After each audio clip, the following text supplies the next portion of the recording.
Bismillah, alhamdulillah, salatu wassalamu ala rasulillah. Okay, so we're live on my side.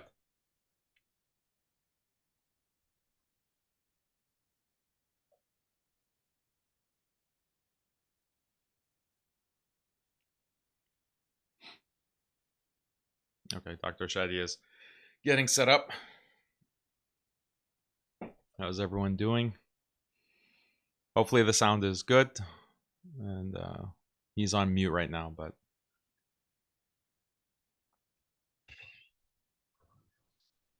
can.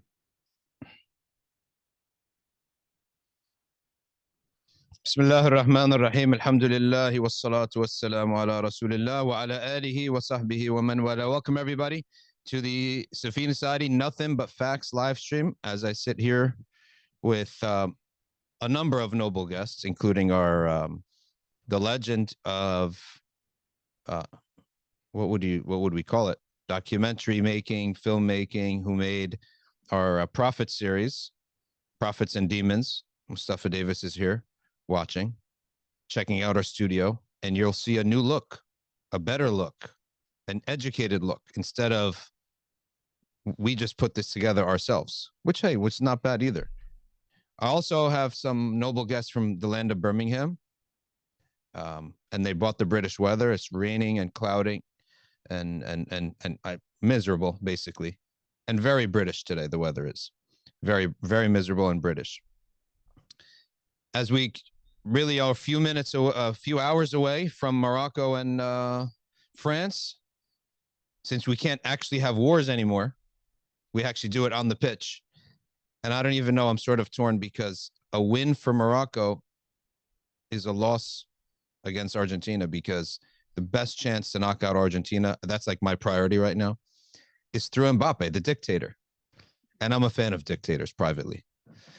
But let's bring on our guest today, which a brother kept asking and asking, and I hope he's here today because he'll see that he got his wish. But now I think I'm encouraging spammers because I'm indulging him. But nonetheless, actually, I wanted to do this meeting from way before, and then other subjects came up. But we have our guest today out of Houston, Daniel Haqiqatjou. Come on, bring him on, ya Arifu. Assalamu alaikum, Daniel. How are you? Wa alaikum assalam wa rahmatullahi wa barakatuh. Doing good. How are you doing, Shadee? Alhamdulillah, very good, very good, very good. So let's get straight into it and see what you want to bring up first, and we can have a discussion about the state of the community. I think you're a great driver of attention to subjects, and so what do you want to discuss first? Bismillah, alhamdulillah, wa salatu wassalamu ala rasulillah. There's plenty to discuss.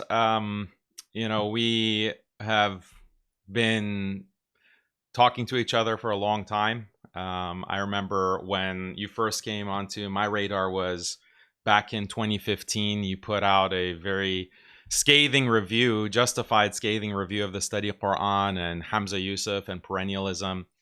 And I remember, being really pleasantly surprised. I didn't know anything about you before, but back then, you're on Facebook. Maybe you had like 10,000 followers, but you're going heavy. I think it was even less.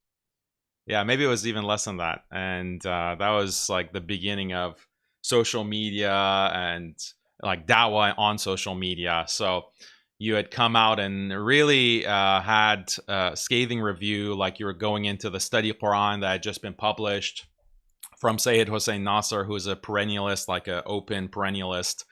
And you're critiquing this translation. It was like a translation, but also commentary. And it was pushing this idea that like all religions, according to the Quran, all religions are acceptable.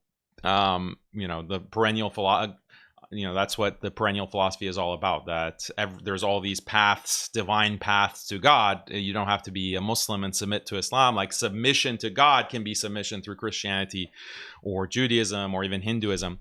So you came out and you're really putting pressure on Hamza Yusuf and saying like Hamza Yusuf is supposed to be, because you had studied with him in the past and you said that this is unacceptable. You're endorsing this study of Quran. Like the study of Quran had included his endorsement, and that was a big part of their marketing, is to push this perennialist translation onto the Sunni Muslim community, the traditionalists, and Hamza Yusuf was like their gateway to that market. So you know came out and more than anyone else like was very critical, and so I really admired that. And I visited you in New Jersey once, came to your masjid, mashallah. So that's been over 10 years, so time really flies. Yeah, that was like 2015 or so. And you know, the reason that hit struck a nerve is because I studied at GW.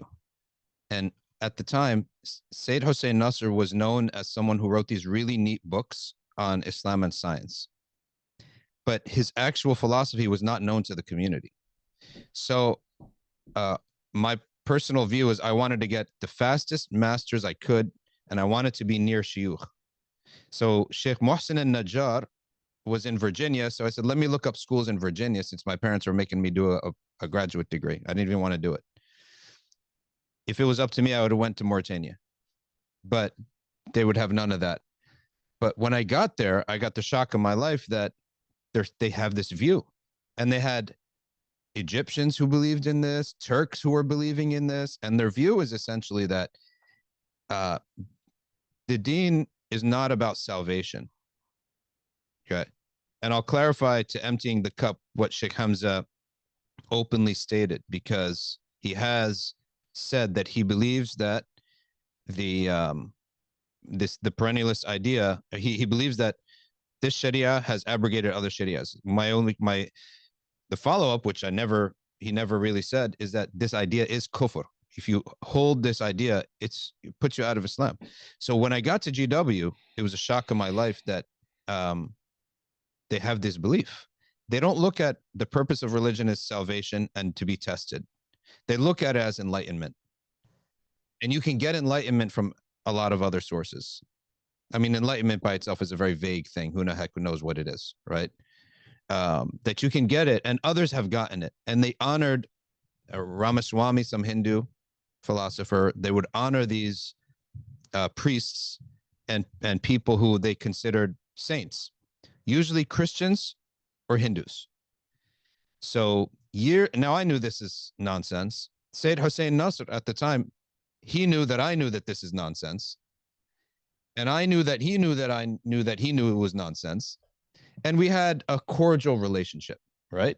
He was just happy that I wasn't like a Wahhabi type of person, because that's his main thing in Islam. You find peace with non-Wahhabis. Well, I think you know that maybe that's a flaw too.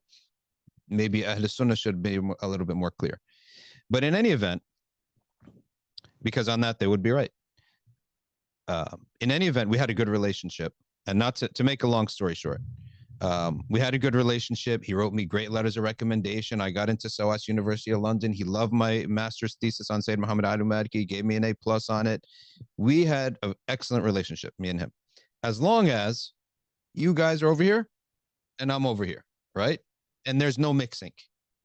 So when this book came out, and a number of Sunni imams, very popular ones, the most popular being Sheikh Hamza, supported it and promoted it, it struck a nerve. And sometimes something strikes a personal nerve. That's when you sort of go crazy. Because I was like, guys, none of you guys know what perennialism is. None of you guys know what this clique, this group stands for. They went off on it, right? So that was what Daniel was talking about. That's what you were talking about, and that was pretty crazy time, because it's the first time when you get backlash, and it was bad backlash. I had people tell me, you will never be invited to anything ever before. I was like, I don't want to be invited in the first place. I'm not coming into Dawah to make friends, right? That's a very important point. If I want to make friends, I'll go to the rink. If I want to make friends, I'll join a men's hockey team. If I want to make friends, I'm not going to go to ISNA to make friends, ICNA to make friends, RIS to make friends. Now I want to be nice with everybody, right? Because my point has been made, and the perennialist has been flushed down the toilet. And they broke up for other reasons. Allah broke them up. They had zina scandals, all sorts of scandals that broke them up. Back to you, Daniel. Yeah, I mean, it's a continuous problem. Zaytuna is still there. their perennialism is still there under the surface. Like they're a little bit more careful about how they package it. Mm-hmm. Hamza Yusuf connection with the Abraham Accords and the UAE with Bin Beya, like it's still extremely politically irrelevant because that's what Israel is trying to do. They're trying to create their version of Christian Zionism for Muslims. Like Muslim Zionism is the Abrahamic religion.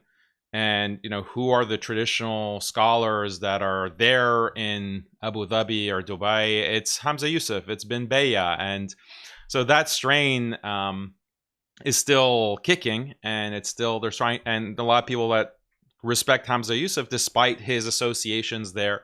And then even like on the Zaytuna front, like they have Renovatio, it's like their journal. And even their journal publishes like pro-Hinduism articles, like literally articles that are promoting Hinduism. I just brought it up here. Images of the Unimaginable God. Like that's the title. This is supposed to be like the journal of Zaytuna College. The article is about idols and what they signify in Hindu tradition. It's like a justification for idolatry, basically. Like we have to have images for the unimaginable, and that's what makes Hinduism coherent. It's like just Hindu propaganda, basically. It's published on Zaytuna. And the problem that I have with not only Zaytuna, but these other groups that, you know, I call them compassionate imams, as you know, is that they take this facade of tradition, maybe even traditionalism, Sufism, just orthodoxy, and they push these problematic ideologies. And it's not just like a one-off, it's just insistence on this. And they don't listen to, like, instead, like when you were making these very valid points against Hamza Yusuf, like you were getting slammed, like you were getting threatened, as you said, you're being canceled by them and threatened, instead of them reflecting, okay, we're Sunnis, we have these principles, these usul as part of our aqidah or even fiqh, and we're violating that. And Dr. Shadee is making a principled argument. They didn't even bother debating you about it. They didn't even bother like, oh, let's have a debate or a conversation, like a public conversation about these concerns that you've raised. No, they just wanted to shut you down. And that's like the pattern with these people, is that they want to bully their critics into silence so that they can maintain a monopoly on what orthodoxy is.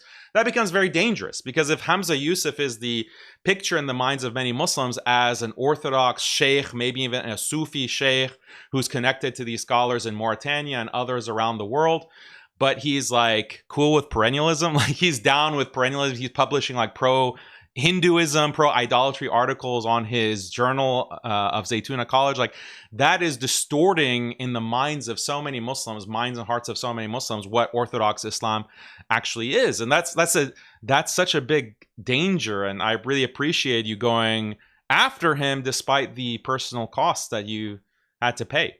Yeah, and I'm sitting here with Mustafa, who we go back to the same origins. We were our youth is in the same origins when the circle of teachers were Mauritanians, Syrians, and Habaib of Yemen. And those, to me, why that was the good old days, because it was pretty clear and simple what our deen was. And there are the red lines that you don't think about crossing, and we call those al-bid'ah al-mukaffira wal-mufassiqa. They're two different levels, but it's very important to make those lines. And if we were in peacetime and there was shuyukh that take over that protected the clarified things, probably most of us wouldn't need to do this, right?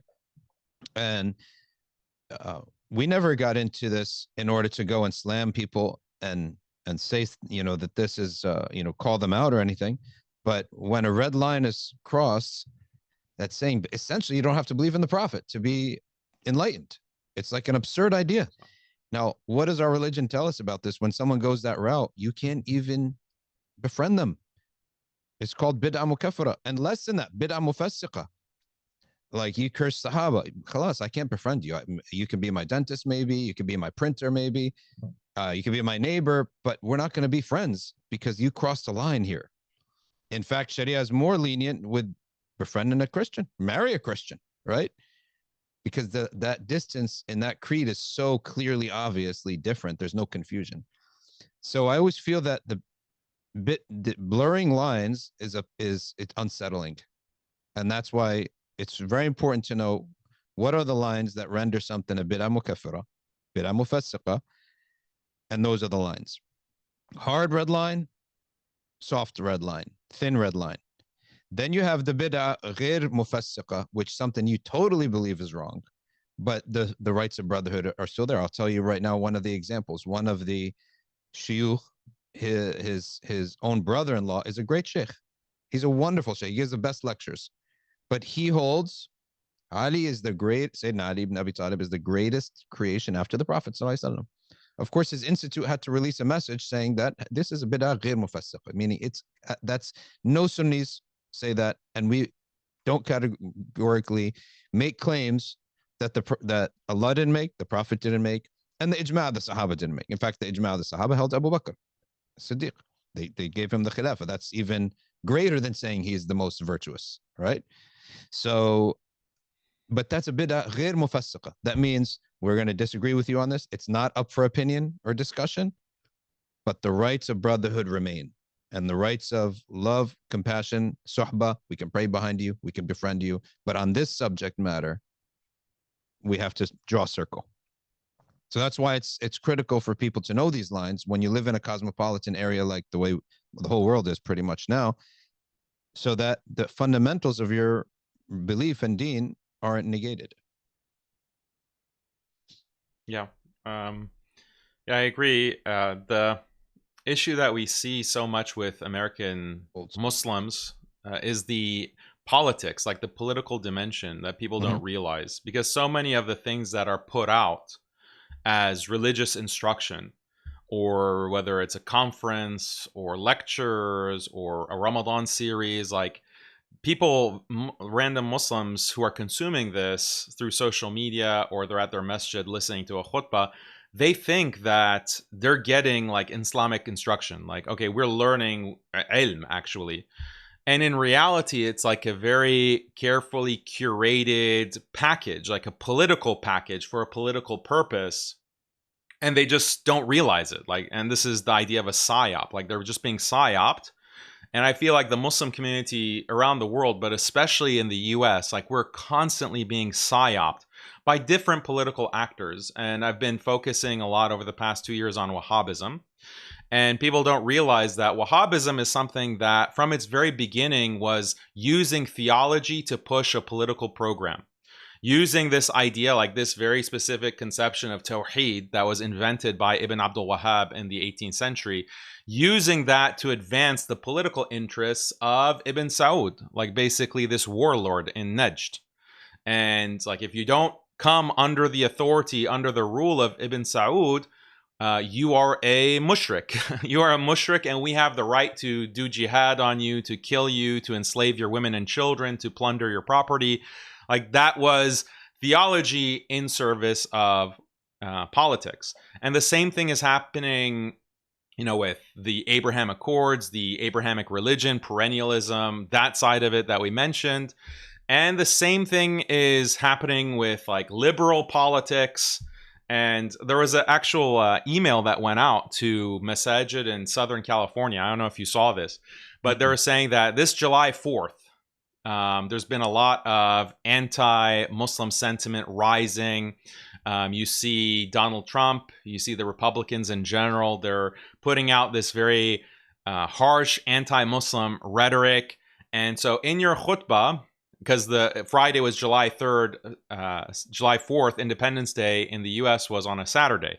So before the weekend, before the holiday weekend, make sure that your khutbah includes these talking points. And the talking points were like, oh, you know, Muslims are part and parcel of the fabric of America, and we are contributing to society, and we believe in pluralism and democracy, and like all of these values, okay, that are coming straight from like a political party's platform. Like, we're pro-immigrant, we're pro-rights for minorities, we're pro-rights for women, all of this. Like, include that in your khutbah. And this was in collaboration with MPAC, which you might have heard of, Muslim Public Affairs Of course, Council. yeah. I don't even know if they're run by Muslims, to be honest. Yeah, it's a question. I mean, they claim to be Muslim, and they, even though they collaborate literally with the U.S. government, they were part of CVE over 10 years ago, and they should have been discredited. But still, they're like, their name is there as advising the khutbah program for this network of masajid in LA, basically, like major Sunni masajid, like who are ostensibly orthodox, traditional, and this is the talking points that their khatibs are supposed to get out. And so if you're sitting there in LA on July 3rd listening to a khutbah, you're like, oh, okay, yeah, this is Islam. Like, this is Islam. Like, but you're getting actually psyoped. Like, it's actual political message that's been dressed up with a hadith. And like, it gives a khatib package, like a khutbah package, and it gives you all the hadith, like curated hadith that will support this talking point, this political talking point. And this is what, like, American Islam, if we can call it that, like, it's been hijacked for politics in this way. There's Ibn Jawzi has an amazing story. He said that, and he was a young student studying knowledge. He said that he was so at peace, and he would study all day and all night in the school of his sheikh, and he would sleep and feel the sakina in his heart when he would sleep. He then said, because he was extremely well endowed, he was perfect, his appearance, his speech, his character. And then he said, as soon as I started speaking very slowly, as I became popular and famous, because, you know, he was so famous, his preaching sessions were like packed. All the rich and the elites loved him. He said that halfway through, I started feeling like I'm never at peace anymore. Constantly, my mind is turning, and I don't have peace in my heart anymore. And he said that it took years and years and years until he begged Allah Ta'ala to show him why this has happened. And he said that I realized that I was using all my knowledge to construct fatwas for the rich and the elite. So it's not what you're saying, it's why you're saying it. What is your motive behind this? And this is one of the big things that Habib Omar bin Hafid always talks about. He said, where are you taking your direction from? Right? Be careful where you take your direction from, and using and utilizing verses and hadiths for which purpose? That's why now anyone who wants to have a discussion, I said, what is the end goal of this? What's your purpose? How do you expect to be rewarded by Allah from this discussion? Right? So that we're not end up using the deen as a football or as a way to achieve our goals, which is what every political actor has to do. They have to use their number one thing is their political agenda. If the Muslims weren't religious, they wouldn't even bother, right? They'd use other language. And so groups like that, hopefully the people weren't naive enough to accept, getting instruction from these organizations, who, by the way, some of them are literally not run by Muslims, which is bizarre. Yeah. No, yeah. I mean, that's so, like, I've had some comments recently that have gone back and looked at some of our prior interactions going back to, the past 10 years. And I was a big critic of one of the biggest psyops that has been inflicted on American Muslims, basically with the Democratic Party, with the left wing, and trying to push Muslims to adopt progressivism and to become like reliable voters for the Democratic Party, because Muslims are in a lot of these swing states, whether it be Florida, whether it be Michigan, Illinois. And so there was a lot, or not Illinois, but the Michigan, Midwest, for sure. Yeah. So they wanted to, there was a very deliberate program, and it started for the most part in the second term of Obama's administration. And you had some of these figures like Dalia Mugahed, or Ingrid Mattson, who were part of that, literally part of the administration. Like, Obama had brought them in, and their whole project was, how do we outreach to the Muslim community to make them reliable supporters of our party? And and the way that someone like Dalia Mogahed or some of these other her network, the way they pitch that to the Muslim community is that, oh, well, now we're relevant. Now we're like, we have a seat at the table, so we can help Muslims. Like, we can help Muslims by advocating and being the liaison to the White House or to the FBI or whatever three-letter agency, and we're going to be your representatives, basically. So this is a win-win situation. And in reality, what ended up happening, like, this was before CVE was rolled out. Barack Obama, who was supposed to be so progressive, and he's going to be pro-minority, pro-Muslim, pro-immigrant, like, he was the one, with the help of these people, with the help of this Muslim network, launching a kind of surveillance program against the Muslim community, surveilling masajid, detaining many Muslims, like the no-fly list, where you have to go through this hassle at the airport if your name is Ahmed or Muhammad on your driver's license. Like, that no-fly list was expanded massively under Obama. It was started under Bush after 9/11, and then Obama actually expanded it. Like, Muslims are under more scrutiny under Obama. And so where was, like, the benefit that Muslims supposedly were supposed to get? In fact, we opened our doors, as opposed to being oppositional to these forces of the government who wanted to clamp down, because now a lot of these people, like, maybe they have 2020 vision because of the hindsight that, okay, the Democratic Party, just like the Republican Party, is owned by Zionists. And Zionists, they have just one objective, is to generate hatred for Muslims domestically, so that the population will support endless wars in the Middle East. Like, now that's more known, but back then it was obvious as well that Barack Obama is no friend of Muslims. He's within the pocket. He's in the Zionist pocket. And so you have, like, we're basically opening our community up to not only surveillance, not only all of this extra scrutiny, being like more convictions under bogus charges of material support for terrorism. A lot of Muslim charities were shut down actually on this kind of dubious basis because they're supporting Palestine, and then they're shut down by Obama. So we have, and then what happened is that you have, because of a lot of these major imams accepting that bargain, they start preaching liberal values.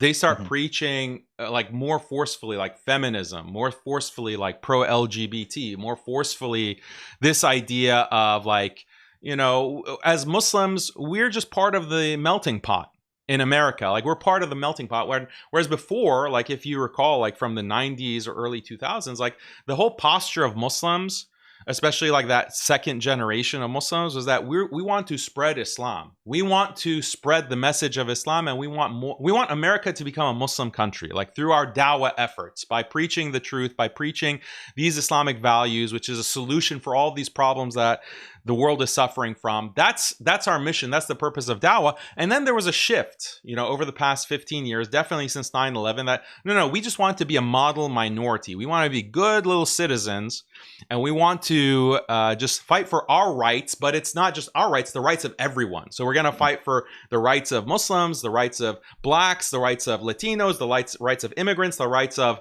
LGBT, the trans rights. Everyone this is a melting pot. So we have to all be fighting for, like, that's a completely different frame. That's a completely different shift that happened, and people didn't notice this as much, but it was part of an overarching psyop where the character of the Muslim community was shifted. And unfortunately, like, I came out very strongly and criticized, like, the people who were complicit in that at that time, and I called them compassionate imams and so forth. I totally agree with this idea that the imams and the shuyukh should not be taking their direction and their marching orders or even influence from the political class, but they shouldn't even be the political class. There should be a line. And the reason I say this is that political people, they have to interact with, it's all lesser of two evils. Everything in politics is almost 90% of it is lesser of two evils. And so they're going to have to do stuff, interact with people that are unsavory and not halal, right? So that person cannot be your imam. So that's why I've always said there needs to be a class of people separate from the imams who deal with the political situation. either as analysts or as actually people running for office, or like the brother we had, Bassem, who they analyze the candidates and see which one is better or worse. They should be separate from the shuyukh, whose job it is personal, family, and community salvation and dawah to non-Muslims and non-believers. So, I totally agree with that part. But what is your take on this idea, though, that you're probably better off with some Muslims on both parties, at least to mitigate, if possible, right, the harms of both of these parties when they commit? And it's like, though, but the imam should not be taking their influence or direction from either side. So, given that point aside, what's just to put it out there, the idea that you have some Muslims that are in the Democratic Party or close to them or can influence some of them, and probably more of a far shot, but closer to same thing in the Republican side, to at least to mitigate any harms that would come to the community from both sides. I'm fine with Muslims who are involved in politics and that's an area where intentions matter. Like, why are they involved in politics? They might be part of some of these agencies, actually. And what is their intention by being a part of this agency? And are they trying to serve the interests of Muslims? Like, are they in a way kind of like agents of the Muslim community, like a sleeper agent? Like, that's fine. Like, that's something that whether it's on the left-wing side or the right-wing side.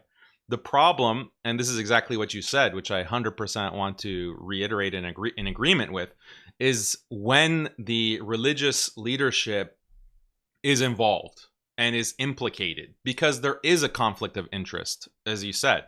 Are you preaching? And it's not like the imam himself is involved in the political campaign, even though sometimes it is. Like, there were imams, okay? Omar Suleiman was involved in a political campaign. He was literally on the campaign trail for multiple Democratic candidates, including Bernie Sanders, like giving speeches. And so that happens, and that should be very seen as very problematic amongst the Muslims, no matter what he says. But it's a conflict of interest. But it's not always that blatant in your face. Sometimes it's you have wealthy members of masjid communities, and they're the doctors, they're the engineers, they're the C-suite, whatever, in the corporate world, and they are donating large sums of money, 6 figures, 7 figures, and then that influences the imam. And we know that the structure of the masajid and religious authority in the United States and in the entire world is so compromised. There's no independence. Like, you have to rely, many, to survive as an imam. You rely on this salary given to you by the masjid, and the masjid board is the one who has the control of the purse strings, and they can say that, well, that khutbah where you're telling the sisters that they need to be stricter with their hijab, like, my wife didn't really like that. My wife didn't really feel comfortable. She felt judged, actually, when you gave that khutbah. So can you please avoid this topic? Actually, when you gave that khutbah about like Qawm Lut, okay, and the destruction that was brought on the people of Lut, alayhi salam, and how America is falling down the same path, that made us uncomfortable because, look, I'm the masjid board, but I'm also part of the local Democratic committee, and LGBT is a big part of our platform. So can you please avoid that topic? And that happens. Like, literally, those conversations are happening at the biggest masajid with the biggest name brand, the biggest speakers, part of this group. And it changes, so it can happen either in front of your eyes or it's behind closed doors that this kind of influence peddling is happening. And I don't really see people addressing that conflict of interest. But it's a disaster. Like, it's a complete disaster. Our religion is being hijacked by political interests. Yeah, that can't happen. And in the past, the scholars actually funded themselves through the Wazarat al-Awqaf, or the Ministry of Endowments, was never a government office. It was never a government ministry. The government had no control over it. The Muslims own land. The scholars own land, I mean. And through that land, that amassed more and more and more until they funded Al-Azhar themselves through rent. They funded themselves. And scholars, they ultimately had more impact because they dealt with the people all day and all night. And they had it was the sultans at a certain point that had to go and make sure that the Azhari scholars in Egypt, let's say for as an example, were okay with them. And it got to the point that they were so loved by the people and financially independent that Sidi Ahmed al-Dardir, when he wanted something, he would just write it in Egypt and he would give it to a boy, and that boy would ride his donkey to the Sultan, right? And they knew when the white donkey of Sidi Ahmed al-Dardir is at the door, then, you know, the Sultan has to pay attention. So it's now, I will at least say, in some cases, reversed. And that needs to change. And one of the best ways to change it, honestly, is to have an agency of imams, where imams are not even directly hired by masajid, but an agency of senior shuyukh. They come up with the means to fund it, and they're the ones you apply to if you want an imam. They negotiate for the imam. The health insurance is covered by the agency, which becomes an endowment, and the salary is covered by the agency. And the shuyukh, the masajid will pay this agency. That way, the imam is free. If you fire him unlawful, without right, you have a huge agency behind you that would possibly take you to court for the imam for false firing. But most importantly, your risk won't be cut off because of the whims of a masjid. And so I think that's where we need to go, where the scholars are fully independent and are protecting themselves and funding themselves. It's a big idea, but it could start small. And if anyone wants to sign up to be this type of connector, send me a message at info@safinasadi.org. Yeah. Independence is important. Like there are organizations that have tried to do this, and like one example is, I mean, it's not exactly the way you described it, but it's like Amicly, if you've heard. It's like American Muslim Leadership, Civic Leadership Institute. Mm-hmm. And it has like a large network of professionals, like successful people Muslims who have been in academia, who have been in Washington, D.C. Like some of them have been CEOs and major movers and shakers that are Muslim, and it's a program to create these leaders and to establish a network of support. And you know, these groups, they're independent in the sense that there's not like a local handful of businessmen or doctors and engineers who can make a final decision. Like it's more separate than that. But the problem is that group itself has a political bias. That group itself has like these kinds of dependencies on institutional politics, and at some level it's unavoidable unless, you know, there's a spiritual problem, I feel, with American Muslims in particular, that we are conflict avoidant, conflict averse. Like we don't want to go against the status quo. We want to just lay low and kind of duck our heads, and we don't want to get into a fight, whether it's with, you know, the tide, you know, with a progressive tide, the constant shift towards more and more freedom and liberty that continues to atomize society and cause the dystopia in which we currently live. This kind of avoidance, like we don't want to actually show that, well, Islam has the answers to these problems. Mm-hmm. And that's something that, as long as that exists, like that kind of spiritual problem, like if you look at the Prophet sallallahu alaihi wasallam and you look at the seerah, Yes, the initial call in Mecca, when the Muslims were just a small number, the initial call was to Tawheed, worship Allah alone, don't fall into idolatry, do not worship other than Allah. But there was another component to the message, and this is in the early Meccan surahs, is don't bury your daughters, for example. Do not steal the wealth of the orphan. Do not, be unjust. That kind of message, which was very controversial, because you're basically these ayat are a slap in the face of the elites of the Quraysh. Yeah. And so it's something where the Quran, just by virtue of these ayat, the revelation is preventing Muslims from like, okay, let's just stay on the down low. Let's try not to be controversial. Let's preach our message of Tawheed, but not like get too political. Let's not get too political. No, in fact, the verses are extremely political in that context.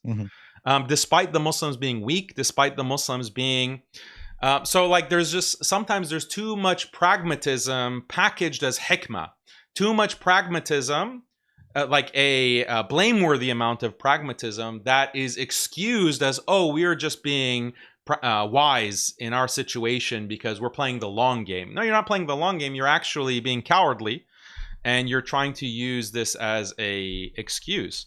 So that spiritual problem has to be, I feel, addressed, and soon, because now the anti-Muslim animosity is again reaching a fever pitch. Why? Because it's being funded by Israel. Like Israel dedicated they increased their budget for propaganda in the West by 300%, like just this past year. So, and we know that their go-to move in their propaganda is not like, oh, you got to support Israel. Israel is the only democracy in the Middle East. They've realized that that's not going to work anymore post October 7th. Everyone's seen the footage of all the children being blown to bits by these Zionists. No, we have to push animosity towards Islam, hatred towards Islam. Let's portray Muslims as these monsters who are grooming your children, who are going to violate you because they're hordes that are coming in to destroy all civilization. Like that's the message that needs to be pushed constantly on mainstream media and social media. And so now we're getting to levels that were right after 9/11 in terms of anti-Muslim sentiment in the West. And I see the same patterns, like with Muslims, like, okay, well, let's just keep our heads down. Let's not face this head on. Let's try to be pragmatic. And it's a losing strategy. It's a losing strategy because it's spiritually deficient. It's and keep in mind, I want to mention this, that it's not only against Muslims that this group of people or this trend. I want to read these names out because we can't ignore this. In just the last several months, there have been at least 6 young Black youth found dead under circumstances their own families do not believe to be suicide. Trey Reed, 21-year-old college student at Delta State. Tori Medley, found hanging on a golf course in Wisconsin. Kyle Basinga, 21, in Georgia. Juliana Nazita, 16 years old, found on a church property.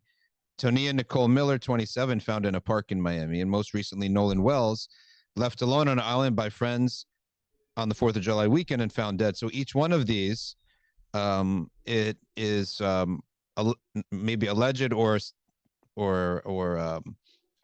confirmed that had some anti-Black or racist sentiments behind it. So this group of people that are now leading this charge against Muslims, by the way, they're already taking actions against those who are more vulnerable. And you hardly see this in the news. And that's why somebody brought it to my attention and said, you need to give attention to this because this is the same wave. And, like a rising tide, it lifts all ships. So whether it's going to be against Blacks, it's going to be against Muslims next. Right. And so speaking of, a lot of people in the chat are asking about unity. So one of the ways that I always operate is that, as I mentioned earlier, there you have certain red lines that you can't cross with and you can't unify really with, except maybe on a political issue. Then you have internal disagreements, and one of my friends calls it friendly resistance, or we could call it friendly disagreement. Meaning we have the same goal, we have the fundamental same beliefs, but somebody made a judgment call that I totally disagree with. Now, our Sheikh Habib Omar was once asked about a person who says stuff politically, and they say, Sheikh, we're in a conflict here. The story was told to me by Sheikh Abdul Karim Yahya. He said, one of your students says things we can't agree with. So the Sheikh said, is it a matter of text, or is it a matter that is of debatable? Meaning, does it remove him from Ahl Sunnah completely? Or is it something you can debate him on and it's his idea? I said, no, it's something we can debate him on, the idea. He said, then if that's the case, you could disagree with me if I have such a view, right? And with that disagreement, as vehement as it gets, as much as you believe that it's harmful opinion, et cetera, the rights of brotherhood and the rights of the love and brotherhood remains amongst you after this issue. So we put a circle around this issue. We can debate this issue, but after that, the rights of brotherhood remain. And that's what I meant earlier when I said I'm friendly with all these types of people now, as long as it's not those red lines. So, so my question is, like, what do you think of that approach regarding brotherhood and disagreement, or unity and disagreement? I have the same approach. Like, I have the same approach, and it's just a matter of identifying, like, what are those red line issues. Because, like, what my dawah, or like my online presence for the almost 15 years now, I have always enjoyed, like, if I see a Muslim or a da'iyah or a sheikh or an imam, and they're calling to Islam, and they care about the Islamic tradition, they care about, like, the Sunnah and the tradition of Ahlus Sunnah wal Jama'ah, and they are not interested in reforming it. They're not interested in changing that, destroying that. As long as they have that, they might be Ash'ari, they might be Maturidi, they might be Athari, they might be Salafi, they might be Sufi, they might be Diawbandi, they might be Tablighi, they might be Ikhwani. Okay? As long as, like, they have that same orientation, they have concern and a commitment to that tradition, that kind of orthodoxy, and it's very broad. Orthodoxy, in my view, in my conception, is a very broad thing. Sunni orthodoxy, then I can work with them. I'm actually seeking out to work with them. I'm seeking out to support them. That's always been my stance. And so there are disagreements. Some of these disagreements are over 1,000 years old. Like, and they're ikhtilaf, but one side doesn't consider it to be valid ikhtilaf. Like, one side says, no, this is actually bid'ah, or this crosses the line. Something might even be kufr. And recently I've been talking a lot about this. Like, some of Ibn Taymiyyah's positions, rahimahullah, even though he is one of the major scholars of the Hanbali madhab, like in fiqh and aqidah, but some of his positions have been considered to be kufr, actually. Like the possibility or the acceptability of someone believing that the hellfire will cease, like this hell fana and nar, for example, and other examples.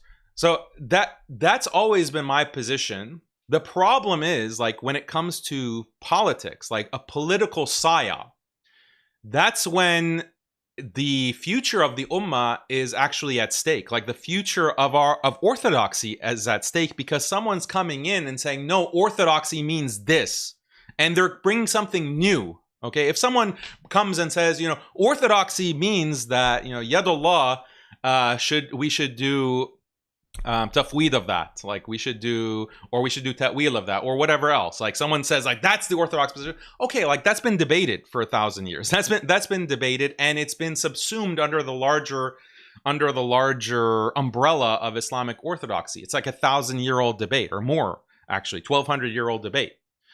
However, when you come in and you say that, no, like, we need to have an Abrahamic religion, or no, actually, we need to dissolve the concept of ijma. Like we have to dissolve the concept of ijma and with it the madhahib.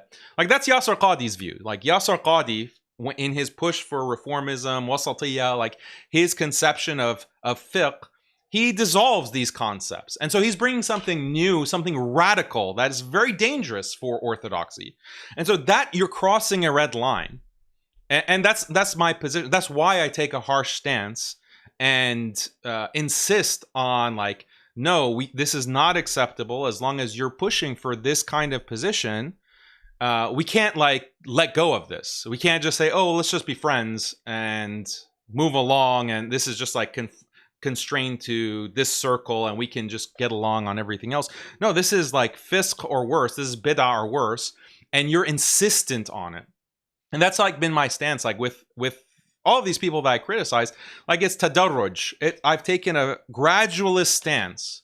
And this is actually what Imam Ghazali says, rahimahullah, in Ihya Ulum ad-Din, like in the chapter on Amr bin Ma'ruf wa Nahi anil Munkar, enjoying the good and forbidding the evil. He says there has to be tadarruj, and he gives all these qualifications for enjoining good and forbidding evil. But he says, like, he gives stages. Like first you approach them with soft words, with kind words. You advise them privately and see if that changes. If that's going to be more efficacious in changing their behavior and stopping them from promoting something that's evil and wrong, then that is required to use soft words, actually. And if you use harsh words, even though you're enjoining the good and forbidding evil, that's wrong. Like you're actually sinning and you're violating his rights because you're approaching him with harsh words when kind, soft words would have been more efficacious. But he says that in some cases it's not efficacious. Sometimes the person is obstinate. They will insist on their bid'ah or whatever that they're promoting or fisq, and then you have to escalate. And so he gives this ladder, like escalation ladder for how to enjoin good and forbid evil. And he says at stage like 4, you have to start being abusive towards them. You mock them. You like actually degrade them. As long as they're insistent, as long as they continue to advocate their position, you actually have to get abusive. And then he says at stage 5, you actually use force. And obviously he's talking about a situation where it's an Islamic government, and so you're authorized to be able to use force. In our situation, we can't. But he gets to that level even the use of force is necessary. And so that's the kind of approach that I take. I think it's a matter of just identifying what are the red lines, what are the big dangers with a kind of political reform that is taking place. Same with the Wahhabis. Wahhabis, the same exact thing. Like I didn't fully realize the danger of Wahhabis and how politically infiltrated they were.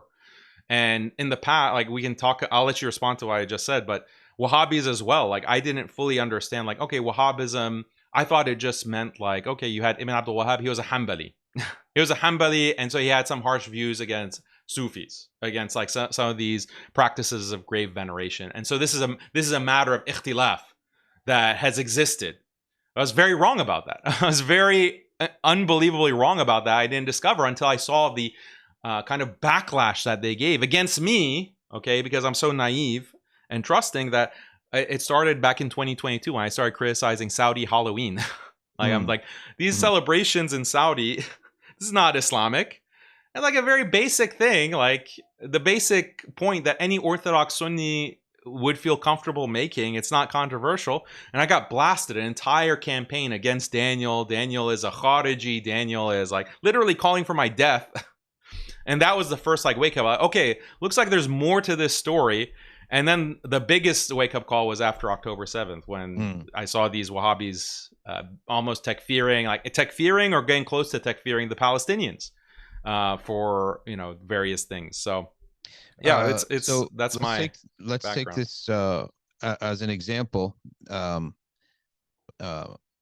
know that Sheikh Yasser Qadi, his position is that madhabs is for learning ibadat, but the new matters we need ijtihad on.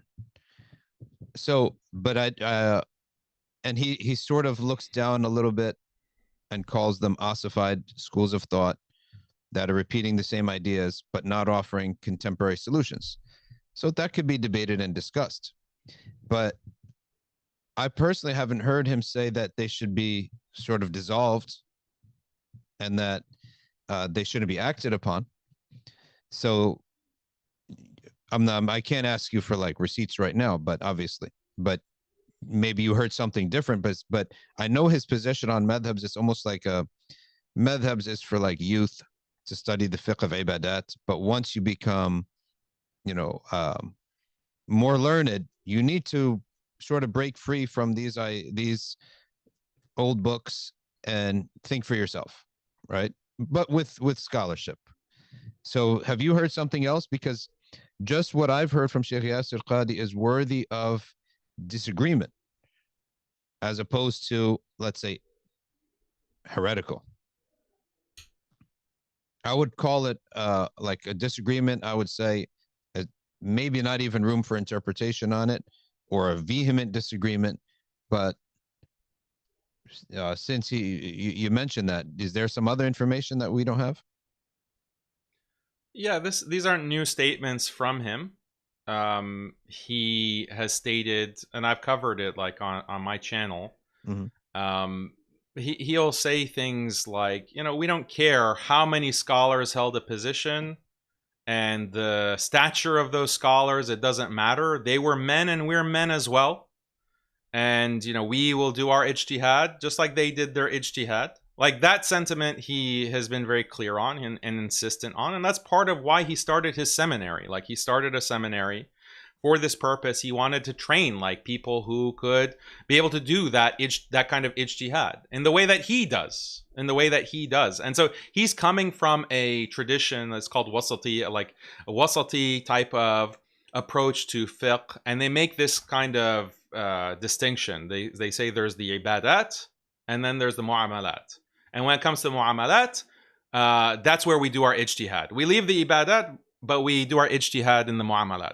That in itself is a bid'ah. Like that in itself is something new. It was invented by people like Muhammad Abdu, okay, the head, the ras of the reformists, and then his student Rashid Rida. And Yasir Qadi openly says that he's a student of, or like the Emir, like his top three sheikhs. One of them is Rashid Rida in terms of admiration. And so Yasir Qadi takes this approach, and that in itself is a bid'ah because the mu'amalat are also part of the madhahib and the sharia, and it's not just, there are many parts of the mu'amalat that they are nas, like they come from the Quran and Sunnah, very clear cut. There's no ijtihad in them, and if there was ijtihad, we rely on the ijtihad of the mujtahid, of the madhahib, the scholars, not like someone in the 21st century who has an idea. Okay, and the things that he addresses, the things that he talks about in his, so he is somehow put in charge of the fiqh, the fiqh Council of North America, even though he doesn't have training in fiqh. But that aside, like they're getting into not only mu'amalat, but ibadat. And I'll give you a couple of examples, like where they get into ibadat. Like the Fiqh Council of North America, along with ISNA, they put out a requirement for masajid. All masajid have to abide by this, and they had certain requirements, all related to women, gender. And one of the requirements was that the consequential for ibadah purposes is that the main musalla has to be open for women to pray. The main musalla has to be open to women to pray without a barrier. Okay, they have to have access to the main musalla. They can't be in a separate part. They can't even be on the balcony. In the balcony or in a separate section with a video, or even if they're in the separate section but they can still see, that's not sufficient. They have to have access to the main musalla. And this is required. This is coming from the Fiqh Council. So this is causing a big problem because the vast majority of masajid that were built in the prior generation by mainly immigrant Muslims, the majority, they had a separate section for women. Like architecturally, that's how they were set up. And so now you have the Fiqh Council driven by a feminist narrative saying that, no, that's actually not acceptable. You need to prioritize, because what you're doing when women pray in a separate section, you're actually alienating the women and they're going to leave Islam. They're going to leave Islam. Okay, they haven't left Islam for 1400 years despite praying separately and being covered and being hidden. But now they're going to leave Islam. So we have to change all of the architecture of the masajid. We have to bring women to be mixing with men, essentially. So they do, like he does delve into ibadah, or even like the whole calculation issue for the beginning of Ramadan or Eid al-Fitr, and their position, the Fiqh Council of North America, and what he's been advocating is we go by calculation, not citing, not moon citing. We go by the calculation, and that's acceptable. That's ibadah. And that you're getting into ibadah. You're pushing a position that doesn't have a basis, and it's like actually verifiably wrong. This past year, it was hilarious. I covered this on one of my videos. Is that the Fiqh Council put out a statement stating that the moon is actually astronomically impossible to sight on this day. Nonetheless, we're going by calculation, and Ramadan will start on this day. They admitted it. They openly admitted it. And like, that's ibadah. You're getting into ibadah with that. And many other examples can be given, but yeah, this is a big problem because it's reformism. Like, this is the, like, and even like before, like even when I wasn't fully red pilled on Wahhabism, I knew that the kind of Salafi strain, like the Al-Albani strain of like, we disagree with the madhahib and you shouldn't do taqleed of the madhahib, like I knew that was bunk. Like that's even in college, like as I was learning more about Islam, I realized that this makes no sense. Okay, you're not doing taqleed of the madhahib, but you're doing taqleed of Ibn Uthaymeen and Albani. Like, how is that any different? Like, you're just doing taqleed of some lesser scholar who's not even at the level of a mujtahid, let alone mujtahid mutlaq. So I was always against that. And that's the core of reformism, actually. Like that's, and what people don't understand. Like some of they're the heads of reformism. They're coming from the same tradition of Muhammad Abdu from Egypt, and then Rashid Rida. Like that's the Senate, Rashid Rida, and then it gets spread through Saudi Arabia through these imams into the 20th century, now into the 21st century. And Yasser Qadi, as a student from Islamic University Medina, he comes to Yale, and then he starts spreading his version of it. It's a big problem. Yeah, I don't believe in reformism or opinions that aren't based in one of the four schools, especially as a strong opinion, if not the dominant opinion, in ibadat. When it comes to fatwas, also the madhabs have apparatus to make fatwa, to give fatwa within their school of thought by making analogy to other rulings within their school of thought. And that's what they call a mufti and nazila, mufti within the nawazil. So it's not like you have to break out of the schools of thought. Now, one of the reasons that it's problematic, I think contemporary muftis, they end up with a little bit of a problem because they always say, well, in madhab so-and-so, this is the case. In madhab so-and-so, that's the case. But we're not bound by madhab. But hold on, why did you just cite madhab then, right? Just say I'm not bound. Here's Quran, here's hadith right away. But there is a type of thing where for ummah legitimacy, here's this madhab says this madhab says that. But then if you say, hold on, but this madhab says this with conditions, and that madhab says that with opposite conditions, neither of which meet your conditions. So then why would you even go with them? Why would you cite them? Just say, we're non-madhabists. Here's Quran, here's Sunnah, here's hadith. That's it, right? Don't cite any madhabs and don't cite any scholars either, because from 100 years ago all the way until 1,000 years ago, every scholar was following the usul of a madhab, pretty much. Maybe not Ibn Hazm, but that's it. So that's my thing with reformism, is that you're not actually, you're cheating a little bit. Don't cite any madhabs at all. If you're going to break their conditions, just say I'm citing Quran and hadith. And then I can assess your position as being valid or invalid according to the four madhahib, that I could follow it or not follow it. So that's the consistency within isn't there yet, because I think people, they know the people aren't going to go with that. They're still going to ask, what's the mustanad? Who said this from the great scholars of the past, so that I can trust them. And that's the issue with it. But I would also say that nonetheless, provided that such a self-declared mujtahid gives a fatwa, I totally disagree with those usul. You're still going to end up judging him by his results and asking, is this person going outside of something that is a binding belief that would render this person's deeds nullified? Otherwise, it's still a bid'ah غير mufassiqa. Let's say the fatwa of say Bismillah and eat. What's the point of the biha rules then, right? Say Bismillah and eat anything is bid'ah غير mufassiqa. Okay. going, we would say that, I think most of the four madhabs would say that disregarding the moon sighting would be a bid'ah ghair mufassiqa. They don't accept it at all. Maybe some Shafi'is have some kalam on that. Even binding someone to remove a barrier, and or binding someone to put a barrier. Both of them would, you can't bind it. You can't say there's only one opinion on these. But all these, I would put them in the category of bid'ah ghair mufassiqa, in which it would say, I would vehemently disagree with this, but yet the binds the binds of brotherhood would still remain with that person.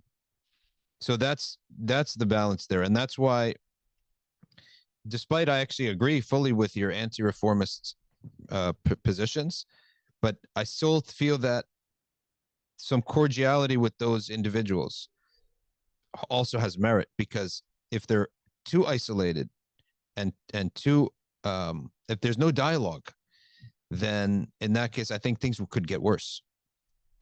And that's why it's the separation between bid'ah mufassiqa and bid'ah ghair mufassiqa is important. Now, bid'ah ghair mufassiqa, they're not good things.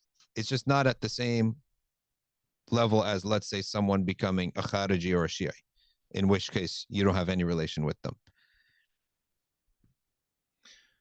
The problem is, though, that it's not just isolated opinions. It's actually systematic, the kinds of positions that they're putting out, and it's clearly political. It has a political purpose. It is serving the interests of the enemies of Islam, in the same way that it was, like, Muhammad Abdu didn't come up with his reformism. Like, he's the father of reformism, along with, like, that he's in Egypt, okay, so let's say the Arab world, and Sayyid Ahmad Khan in the subcontinent is his analog. They're not just advocating reformism in the abstract, right? They're advocating reformism because of their connections with the colonial powers, the British in both cases, whether in Egypt or in the subcontinent. They are connected to these political powers that have an agenda, and their agenda is to reform the understanding of Islam in the minds of Muslims to make them more compliant subjects to the colonial rule. That is the impetus behind their reform, and so this is where the wisdom that we find in the Sunnah and reiterated by many of the ulama throughout the Sunni history, Sunni tradition, is that, you know, when a scholar is getting closer and closer to the gates of the ruler, he's getting further and further from Allah, or for the pleasure of Allah. And this is a basic principle, and Muslims intuitively understand that when you have a scholar who is like the right-hand man of the corrupt ruling power, let alone a colonial power, like, that scholar can't be trusted. No matter what he says, no matter how erudite, no matter how eloquent, no matter how beautifully he can recite the Quran, and he's memorized 10,000, 100,000 hadith, it doesn't matter, because you can't trust whether what he's saying is actually what Islam says, what Allah and his messenger sallallahu alaihi wasallam say, or what the ruler has told him or pressured him. Exactly like you're described from Ibn al-Jawzi.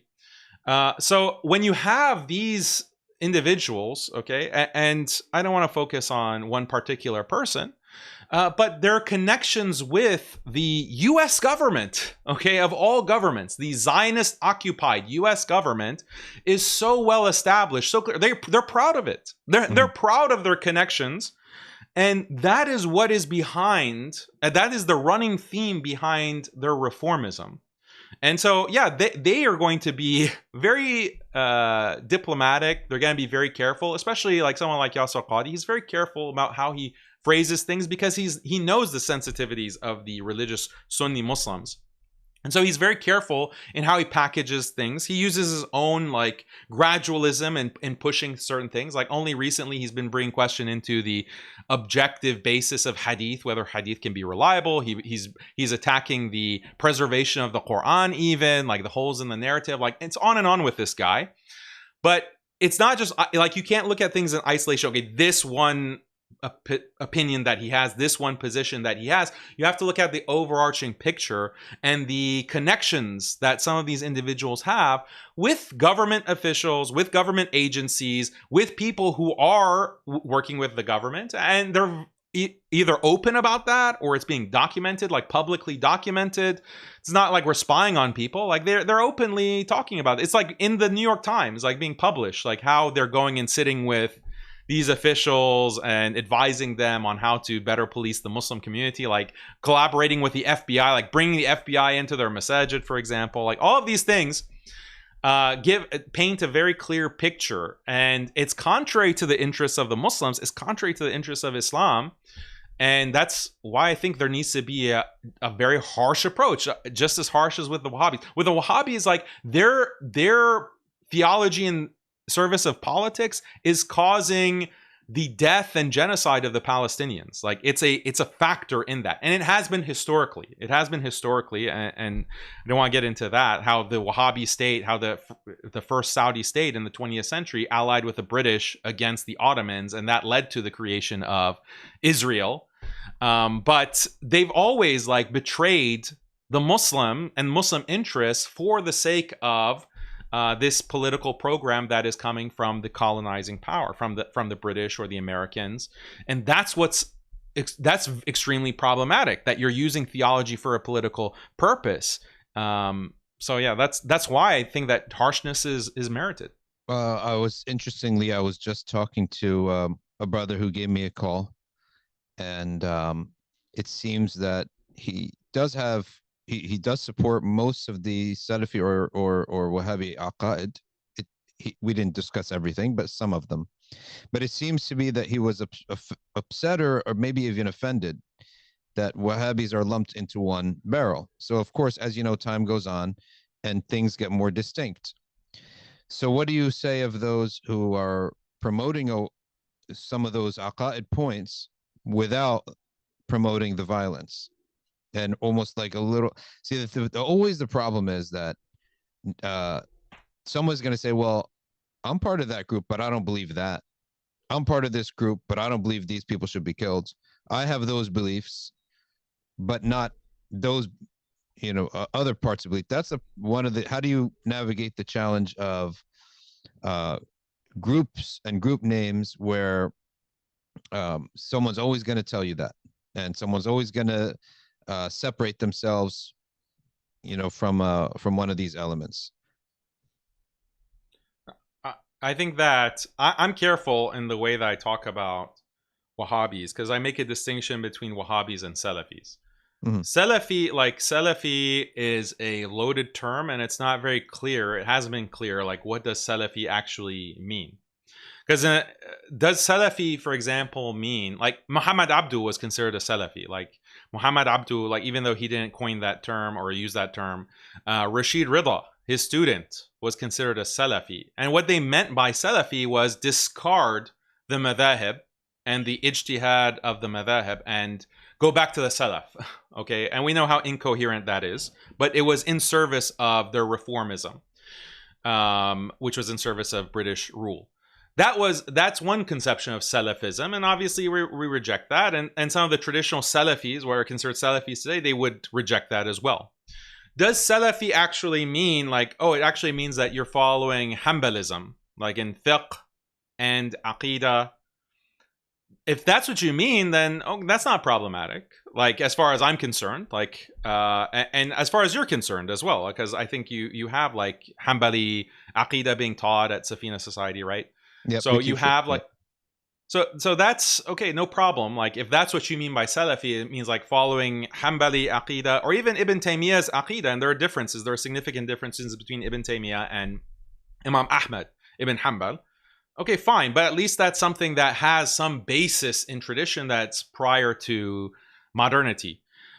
With Wahhabism, if by Salafi you mean like, no, we follow Ibn Abdul Wahhab and we revere Ibn Abdul Wahhab, that's what I think is where you go wrong. And I don't think that should be tolerated. Because what Ibn Abdul Wahhab was preaching was a break from Ibn Taymiyyah and from the Hanbali school. He tried to attach himself to the Hanbali school, especially after he was getting a lot of heat from the ulama of his time and who were labeling him as a Khariji. He tried to say, no, actually, I'm a traditional Hanbali. Like, he tried to attach himself, but it was just damage control, basically. It was just for the optics. Because originally, he was denouncing the Hanbali school. He was saying the Hanbali school, like this school, doesn't consider istighatha to be shirk akbar. Doesn't consider it to be shirk akbar. And therefore, this is shirk. Like, they're promoting kufr, and we have to do takfir of them. We have to do takfir of the Hanbalis. Like, that's his position, and he might have tried to soften that later as he got like universally slammed as being a Khariji by all the traditionalists. But like his aqidah is a break from not only Hanbalism but even Ibn Taymiyyah. Even Ibn Taymiyyah didn't go as far as he did in the takfir, in the conception of what counts as shirk, because even there, like even in the conception of shirk, this is something that he innovated on. He innovated in the concept of shirk and tawheed. He said this himself. This is why he said that no one understood tawheed before me. That's literally his statement. And yeah, it's like complete narcissism, but that's what he believed. Like, he said that none of my teachers understood tawheed, and he studied. Ibn Abdul Wahhab studied in Mecca and Medina, and he thought he knew like tawheed better than his teachers in Mecca and Medina. And it's because he innovated in the concept of shirk, and that's where the problem lies. So if someone is wants to be a real Salafi in the traditional sense of following Ibn Taymiyyah, you can't be a Wahhabi. You can't follow Ibn Abdul Wahhab because Ibn Abdul Wahhab conflicted and broke from Ibn Taymiyyah on shirk, actually, on the issue of shirk itself. And the issue of like udhr bil jahl, like giving the excuse for ignorance, and on mass takfir. Ibn Taymiyyah didn't do mass takfir on the issue of istighatha.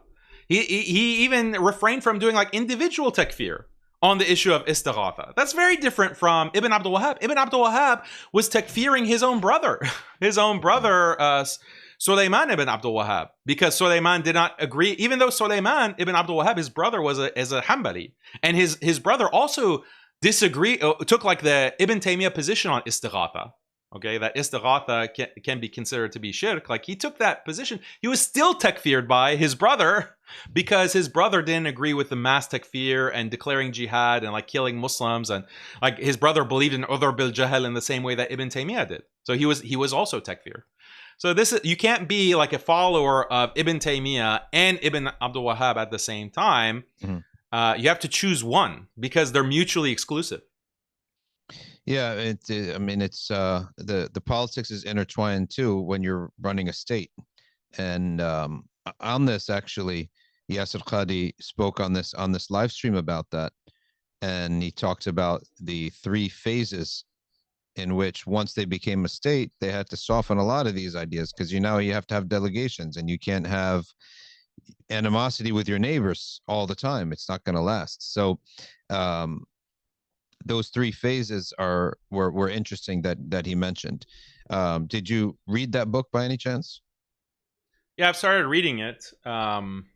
It's not on my desk right now, but I started reading it. Yeah. I think from what I read, it seems like a good book. It's an academic book that he wrote on the kind of the history of Wahhabism. I think he gets a lot of things right. So I'll say that, nice thing about his academic work. But again, it's like, he also, I don't think, goes far enough. Like, ironically, I don't think he goes far enough in deeming Ibn Abdul Wahhab as a deviant, as a Khariji. Like, I don't think he will actually go far enough. And that's for whatever reason, like, there might be political reasons for that as well, because he's still part of, as far as I know, is in the good graces of going to Saudi Arabia, etc. But yeah, the book, I think, as academically, is a good resource, and probably is the most in-depth academic resource on the history of Wahhabism and its evolution.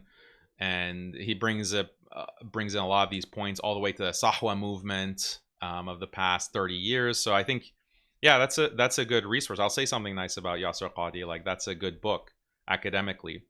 Yeah, I mean, I'd like to possibly have him come on and explain his position in full, rather than like a saying here and a saying there that we add up together.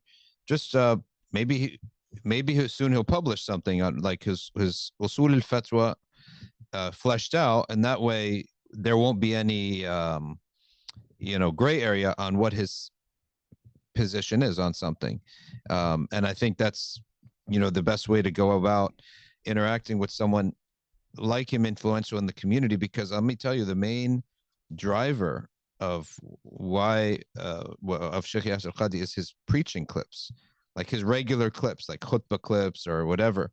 There is his fatwa side, like for example the fatwa on zakat for political purposes. Like there was a big reaction to that, right? There was a big reaction to that. Another good example, zakat is ibadah, right? Yeah. Oh. Like that's a big reaction where there was a big reaction to that. But his the biggest redeeming quality that he has is that when his preaching points, his little clips on basic things in Islam are still really resonate well with people, and they benefit people. And also behind the scenes, now you're both in Texas, but behind the scenes, he has a great integrity. People who know him and talk to him, they have a lot of love for his integrity, for his, the way he interacts with people he disagrees with.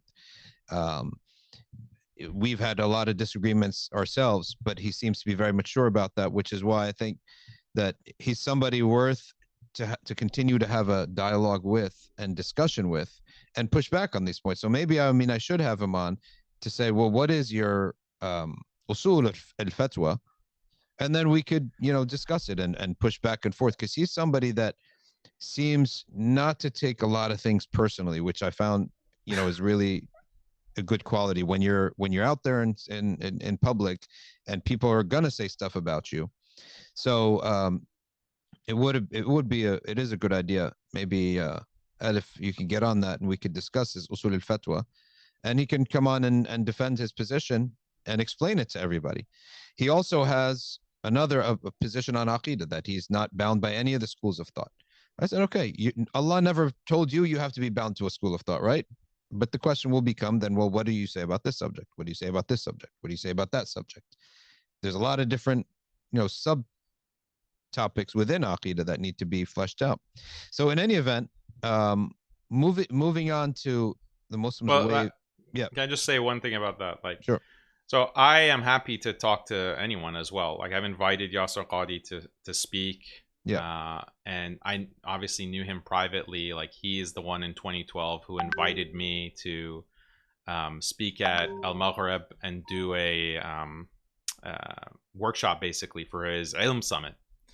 And 7 hours was lecturing for his Ilm Summit. And so I knew him and had good relations with him for many years. Mm-hmm. And I knew him when he was a student at Yale. He was a graduate student. I was undergrad at Harvard.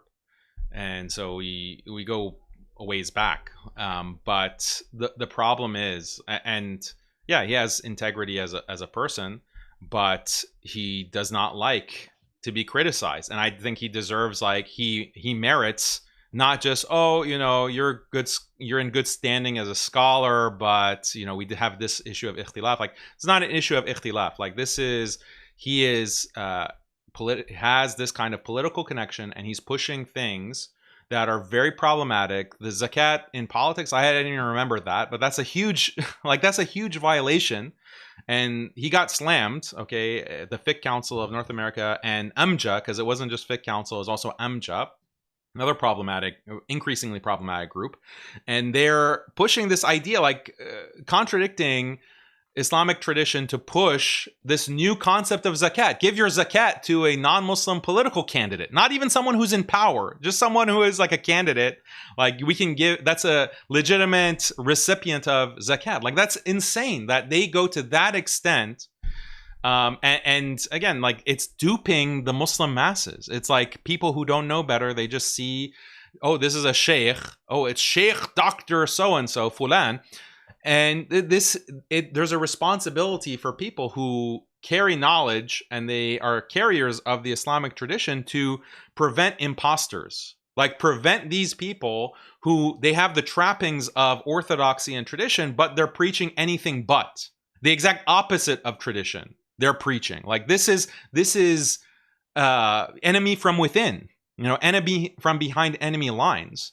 And so if you want to talk to him and continue to have like that dialogue, no problem. I think that's great. But I would just advise, don't leave it at the level of usul, because he's going to give you the usul that, oh, this sounds great. Like this sounds perfectly legitimate. Like, yeah, we don't agree on every point, but yeah, this is within the bounds. If you just have the conversation at the level of usul, you have to take it to the specifics. You have to take it to the specific results, like the fatwa that he's giving, because that's what reveals, like that's what's scandalizing to Muslims, and it should be, where you're saying that, yeah, zakat, you can give Donald Trump your zakat. Or, in Islam, like alimony, we have the concept of alimony now. Okay, this is in the area of mu'amalat. Okay, after divorce, if the husband divorces his wife of many years, she's now entitled to alimony for the rest of her life, meaning that the husband has to pay her out, like beyond the iddah period, he has to continue to pay. Like this is a Western feminist concept that Yasser Qadhi and the Fiqh Council of North America and Amja, okay, the Salafi side, they have rubber stamped this. They've created a nikah contract, a marriage contract, like a sample, and they've published it, and it includes alimony. Like the husband has to sign away. Okay, you have to, the wife is entitled to alimony. Like this is just a feminist product that you've smuggled in, you've made it Islamic, and you're distributing it to the Muslim community without any kind of pushback. And I was surprised that, okay, everyone coming out against Yasser Qadhi and the Fiqh Council on the zakat to Donald Trump fatwa. What about the alimony fatwa? That's much more consequential, because, yeah, zakat to politicians, that's bad, but probably only a handful of people will be stupid enough to follow that fatwa. But the alimony fatwa, that is a disaster, because this is a standard nikah contract that they're putting out that is going to be used because it has the Fiqh Council brand and the Amja brand on it. And that's going to be disastrous for marriages. It's incentivizing divorce, basically. So, yeah, you have to get into the specifics with Yasser Qadhi, because he loves to keep it general. And there's so many examples I could give you, but that's where he'll have trouble when you bring it all in one place. Like, what about this? What about this? What about this? What about this? Then it's like, really, is there usul here? What's the usul other than appeasing feminism and liberalism? Like that seems to be the usul. You're just like using, and this is actually something the Rand agenda, if you, I know you know about it, you've talked about it, but they are explicit on this, that we have to put reform in the language of the Islamic tradition. That's the way that we'll get Muslims to buy into it and not resist it. If we just say, oh, we're going to reform Islam, Muslims are going to reject that. Yeah. They don't want to reform Islam. They believe that their religion goes back to the Prophet sallallahu alaihi wasallam. So we have to say that, no, here's the reform position, like alimony, or, zakat to politicians, or, supporting LGBT rights. You need to use the language of the Islamic tradition, like, oh, just throw in some usul in there, throw some qawaid in there, fiqhiyas, like that. Just have some things in there that makes it sound legitimate. And the majority of people aren't going to be able to know or understand. And you've created some plausible deniability. Rand is explicit that that's the way that you reform Islam. Like that. And you can read Civil Democratic Islam by Cheryl Bernard. That's the main paper, but also Building Moderate Muslim Networks and Muslim World After 9/11. It discusses this. Like, this is the strategy for how we're going to change this Muslim population. 2 billion Muslims, we're going to change them and their understanding of Islam. And this is the way that we're going to do it. We can't just go and have a heavy-handed approach and say, we're reformists, guys. No, we need to co-opt the moderates, the ones who look like shuyukh, the ones who look like ulama. They have been trained at Azhar or Islamic University in Medina or wherever, and they can bring the language. They can bring the facade. They can bring the symbols and the language that will make it easier for the Muslims to swallow these reforms that we want to push onto them. Yeah. So get into specifics. These things are for sure. These ideas that the Rand report, these guys have done their research and they know what they're doing and what they're pushing intentionally to sow discord. And they'll get modernists from every camp, and then they'll get extremists from every camp, and they'll elevate them, basically the worst of every camp possible. to water down, cause confusion, and then cause conflict. Now, in terms of the zakat, what people may not know what we're talking about if they tuned in, months later, but the idea was that in the Hanbali school and to some extent in the Maliki school, if there's a sultan, a non-Muslim sultan, or maybe even an oppressive sultan who is a Muslim, can't remember, that is basically threatening to kill Muslims, but we can appease him with some money. And there's precedent that if he's appeased with some money, that he won't kill the Muslims.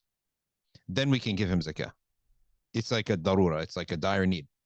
That's the what they based it upon. So that leapfrogged into giving money to candidates who may become in positions of Congress or Senate, and then may try to affect policies against Gaza or against Israel, right? So now the difference being was that A, the person was not in power, B, there's no precedent, and C, even if he gets the position of congressman or senator, there's no guarantee that he's going to be able to do anything. And I think it would be naive to think that that's how simple it is, right? That once you get in Congress, you can have an impact. Because how many congressmen come and go that have no impact, right? We see Thomas Massey, what happened to him in Kentucky. So anyway, that was the thing, and that's why there was a big pushback on that. When it comes to alimony, there was a fatwa given way back in the day in Andalus that there's so many divorces, and that these women ended up on the streets. Okay, and so some judges would write a fatwa, basically, or a judgment. Sorry, it was not even a fatwa. It's a judgment. It's a court order for that specific case. That because we're seeing so many women on the streets because of divorces, you need to make sure that she has a home and she has food, even if you're divorcing her. So that was very specific and not meant to be a new policy in Islam. And that's what's got to be made clear. So I agree totally with these points. But I would also ask your perspective on another thing, which is that you are right that there are a lot of reformist fatwas, one on top of the other, and we have to look at all of them, and you get a picture. But I would also say there's a lot of other things that these people do, specifically, let's say Yasir Qadi, let's say Omar Suleiman, let's say whoever else. There's a lot of other things that they do that are advancing the cause of the deen. So just as we said, let's look at all of what they're said on reform. That's fine. I don't think Omar Suleiman enters into the realm of fatwa anyway, but we also have to look at that. The other things that they do on a regular daily basis that are in line with our general missions in the dawah.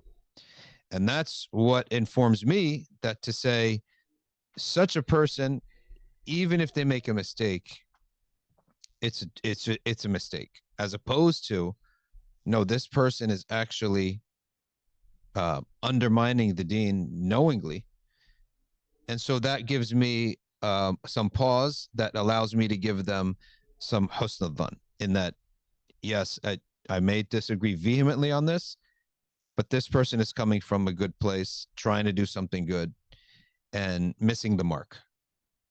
And so that softens, when I see the good things they do, it softens me towards them personally, even if my opinion on it is the same, is not even up for discussion, but I soften to them personally. And probably this is maybe an elephant in the room for some people from the old days, would love me to ask you, and they're asking me to ask you. So would you take that approach that I've brought up, and would you, I think you even said you wanted to talk to Omar Suleiman and Yasir Qadi recently. I think you said that, but specifically Omar Suleiman, that would you take that approach given the other good things that they do, and would you like to sit down and talk to them? Because maybe the new generation doesn't know this stuff, but the people from 2018, 19, 20 will have something in their mind and wondering, will Daniel and Omar ever, sit down and say, we just agree to disagree on some things, and move on as Sunni brothers who may disagree on things. Yeah, I've said many times, even in the thick of criticizing them, that I'm open to sitting, being corrected, like sitting with them and actually going through the issues, like going through these critiques that I have, and maybe they have like a brilliant rebuttal that's gonna just shut me down, and I'll open myself to the risk of being absolutely humiliated by them. And my platform has been open to them to talk about these issues, these points of contention, and they haven't taken me up on that since for the past 8 years. So it's not me. I'm not the holdout. They're the ones who like blocked me on Twitter, on Facebook. Like so that's always open. But again, like if it were just a matter of a mistake, like, or just one issue that they're just insistent on, because maybe some people like have an emotional issue on one thing, and so that leads them to take a wrong stance, like, and it might be even a damaging stance, but it's just one issue. Even then I can overlook that. I can look at the greater good, and there's many people like that. I have that kind of attitude towards many people, actually.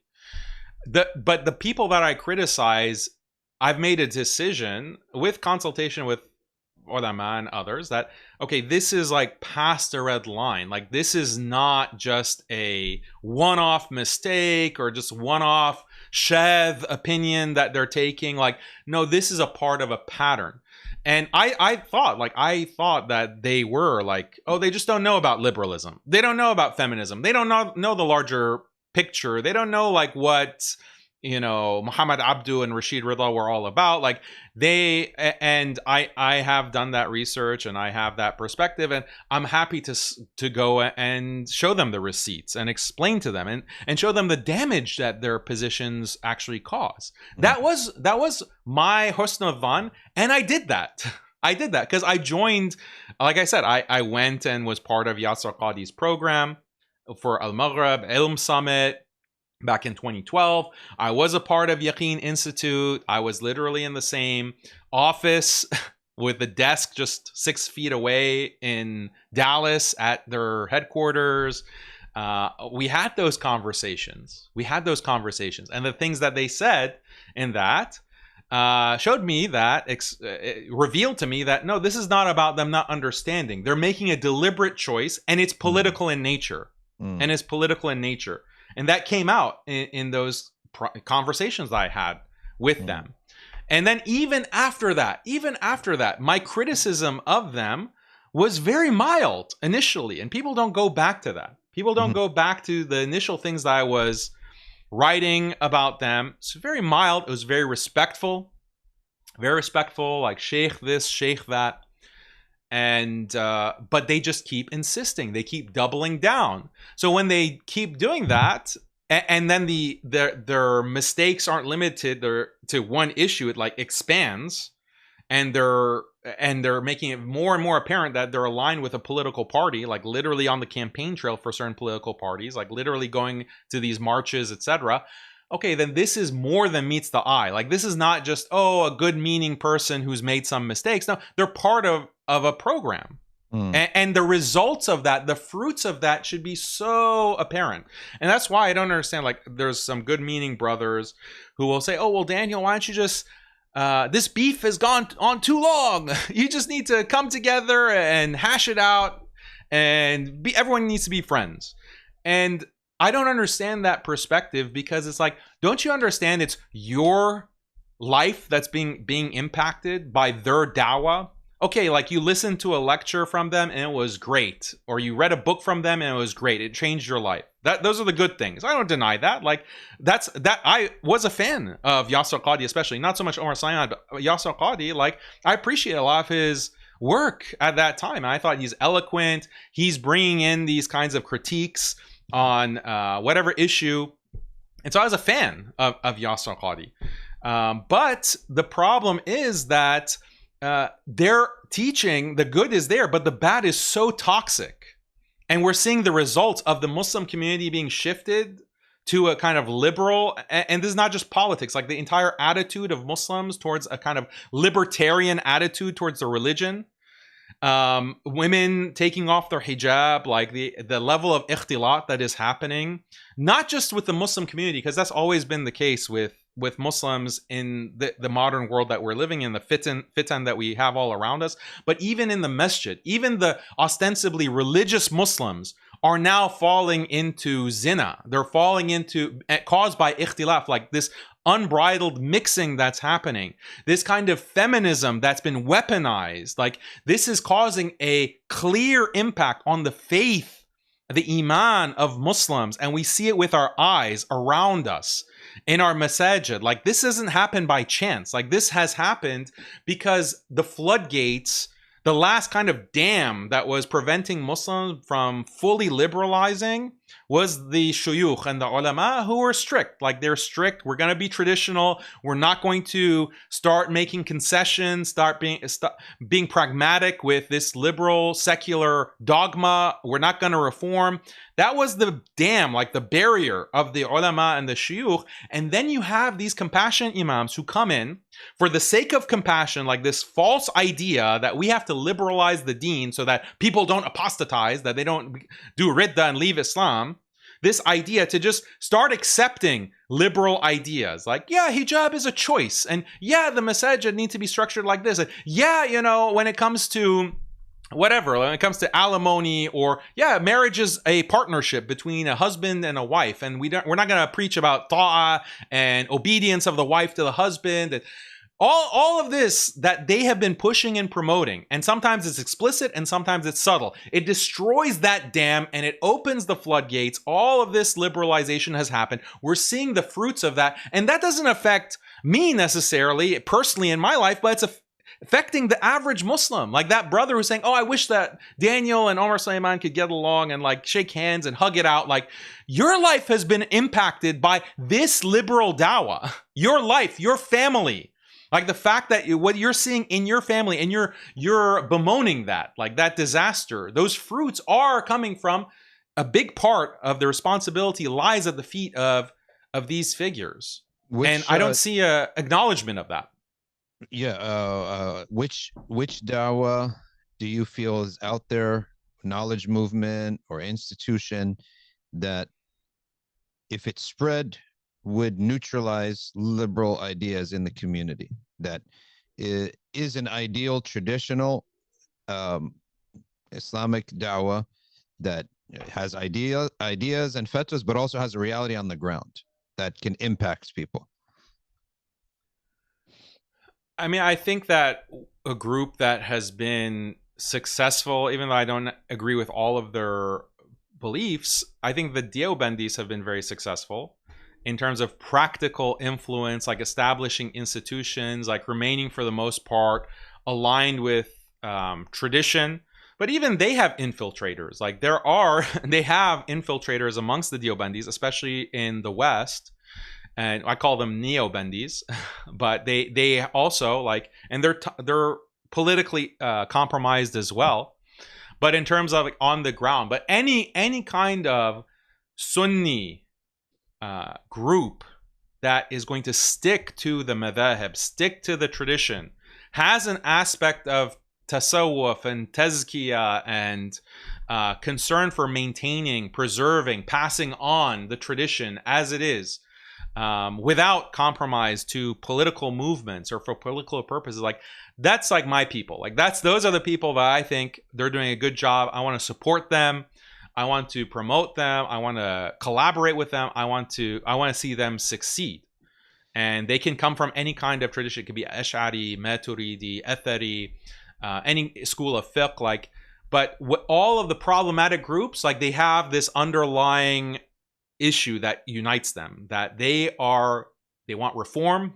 They're introducing reform, and it's always subtle, because they know that if they do something big, it's going to be called out. And that's why the hadith is that the Prophet ﷺ said that you'll follow them handspan by handspan into the lizard hole, the Jews and the Christians, Ahlul Kitab. It's handspan by handspan, because that's how the radical change happens. It's not overnight. It's Yep. through just inch by inch, these subtle changes. That's how the Jews became misguided. That's how the Christians became misguided, and that's how the Muslims will be misguided according to this hadith. Uh, So yeah, that's my perspective. yeah. The reason I say that is because displacement or presenting an alternative oftentimes is equally as powerful as putting a light on something that's wrong. Equally as powerful is putting a light on what's right and having it displace, and then let's see the fruits of both. And a tree that's very weak but tall, and then a tree that's very strong, has strong roots in the ground, eventually that stronger tree will suck up all the water, and that weaker tree that looks big and dangerous, eventually it dies off. So like the spread of what what is right will eventually show fruits and show what the result is. And on top of it, something in terms of Islam, that which is right and sound, it reproduces. The families work, they have kids, the kids love the deen, and eventually those other things, they wash away. And I'm not discounting what you're saying, that we have to shine a light on it and it's got to be shamed and people should be afraid to come near it. I don't disagree with that concept, right? And that's not one of the concepts my dad used to always do. When he didn't like something, he brought it up all the time. Like when he didn't like being near with rulers, right? So he would intentionally bring it up all the time, make such a fuss about it that psychologically, you growing up, you're like, I'm not even going to come close to this because I'm going to be hassled. The idea is a hassle, right?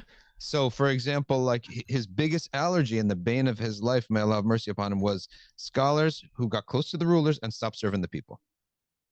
And they were just serving themselves, and they're changing Islam and being a new political class. Really, they're scholars that are part of the political apparatus. So his first question would be, what's his take on politics? What's this person? Does he speak the truth, or is he in the pocket of a ruler? And he would be okay if the person remained silent. He said, at least he's silent, right? At least he's not supporting what's wrong. So I don't disagree the idea that associating harm and like an allergy and a reaction to something that is bad. And I would add to it that in the long term, it's the alternative.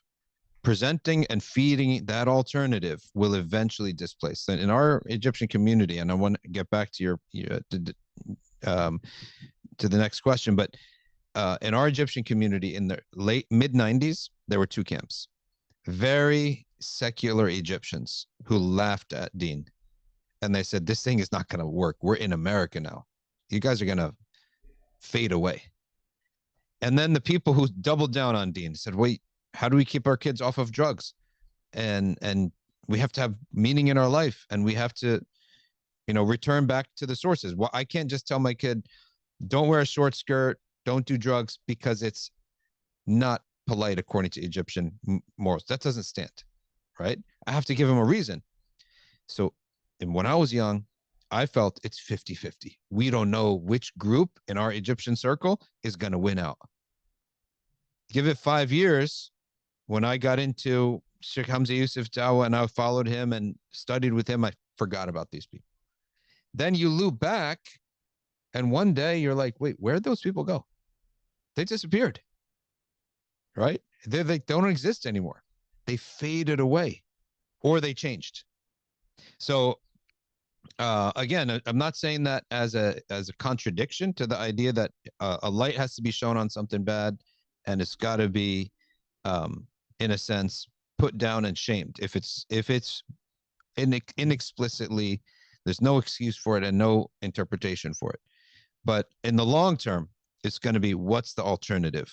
And that needs to be watered and fed and taken care of, and then it'll take care of itself. To give an example of this, if I'm not mistaken, ISIS had started a mosque in Tarim, Yemen, and the Ba'alawi, Ash'ari, and Sufi scholars were at war with them, a war of words that ended up even in fights. Right? Even in fights. Until finally, Habib Omar said, gathered a meeting. He said, enough of all this. Okay, just go and spread out, and each one of you take a corner of the town and teach in it. You teach in this mosque, you teach in that public square, you go to that marketplace and you preach. Everyone preach, but don't engage with them. Ignore them from here on in, but just teach. And within 1 year, they were gone. They were stuck in their mosques. Nobody was listening to them anymore. So I think that also is an element that has to be part of our da'wah, which is watering what's true and watering what's good, because Allah tells in the Quran, قُلْ جَاءَ الْحَقِّ وَزَهَقَ الْبَاطِلِ. Once the truth comes, the batil shrivels away and goes away.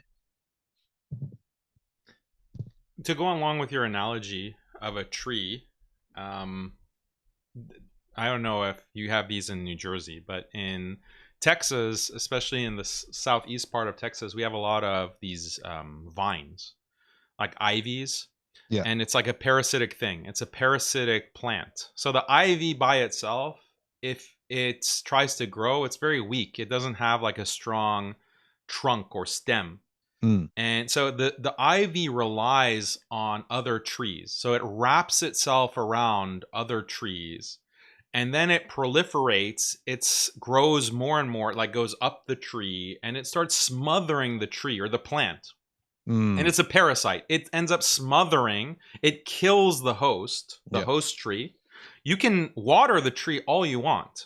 You can water the tree and give it all the nutrients it needs. But as long as that vine is there, the vine is going to suffocate that tree and kill it and flourish itself on the merit of the tree, right?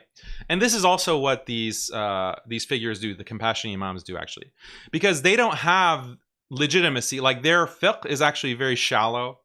If you try to have a debate with them, like a kind of confrontational debate, like they would shrivel up, because their principles aren't really based on anything.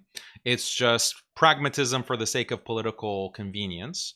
Yep. But they know that, so they have to attach themselves to institutions that already exist, thriving institutions, masajid, and they have to like act like they're on good terms. They have to say that, oh, we're with you. We're with you. We love what you're doing. We love your work. And oh, you're so knowledgeable. And they will flatter you and they'll talk you up. They'll invite you. They'll give you access to their networks. They will give you money, whatever, to get their foot in the door, because they know you have the institutional weight and they want to be parasites off of that, to take advantage in order to prop themselves up as an authority, until they're powerful enough to just get rid of you. To smother you and do away with you, like as parasites do. That is their whole modus operandi. Like, that's how they operate, and it requires deception.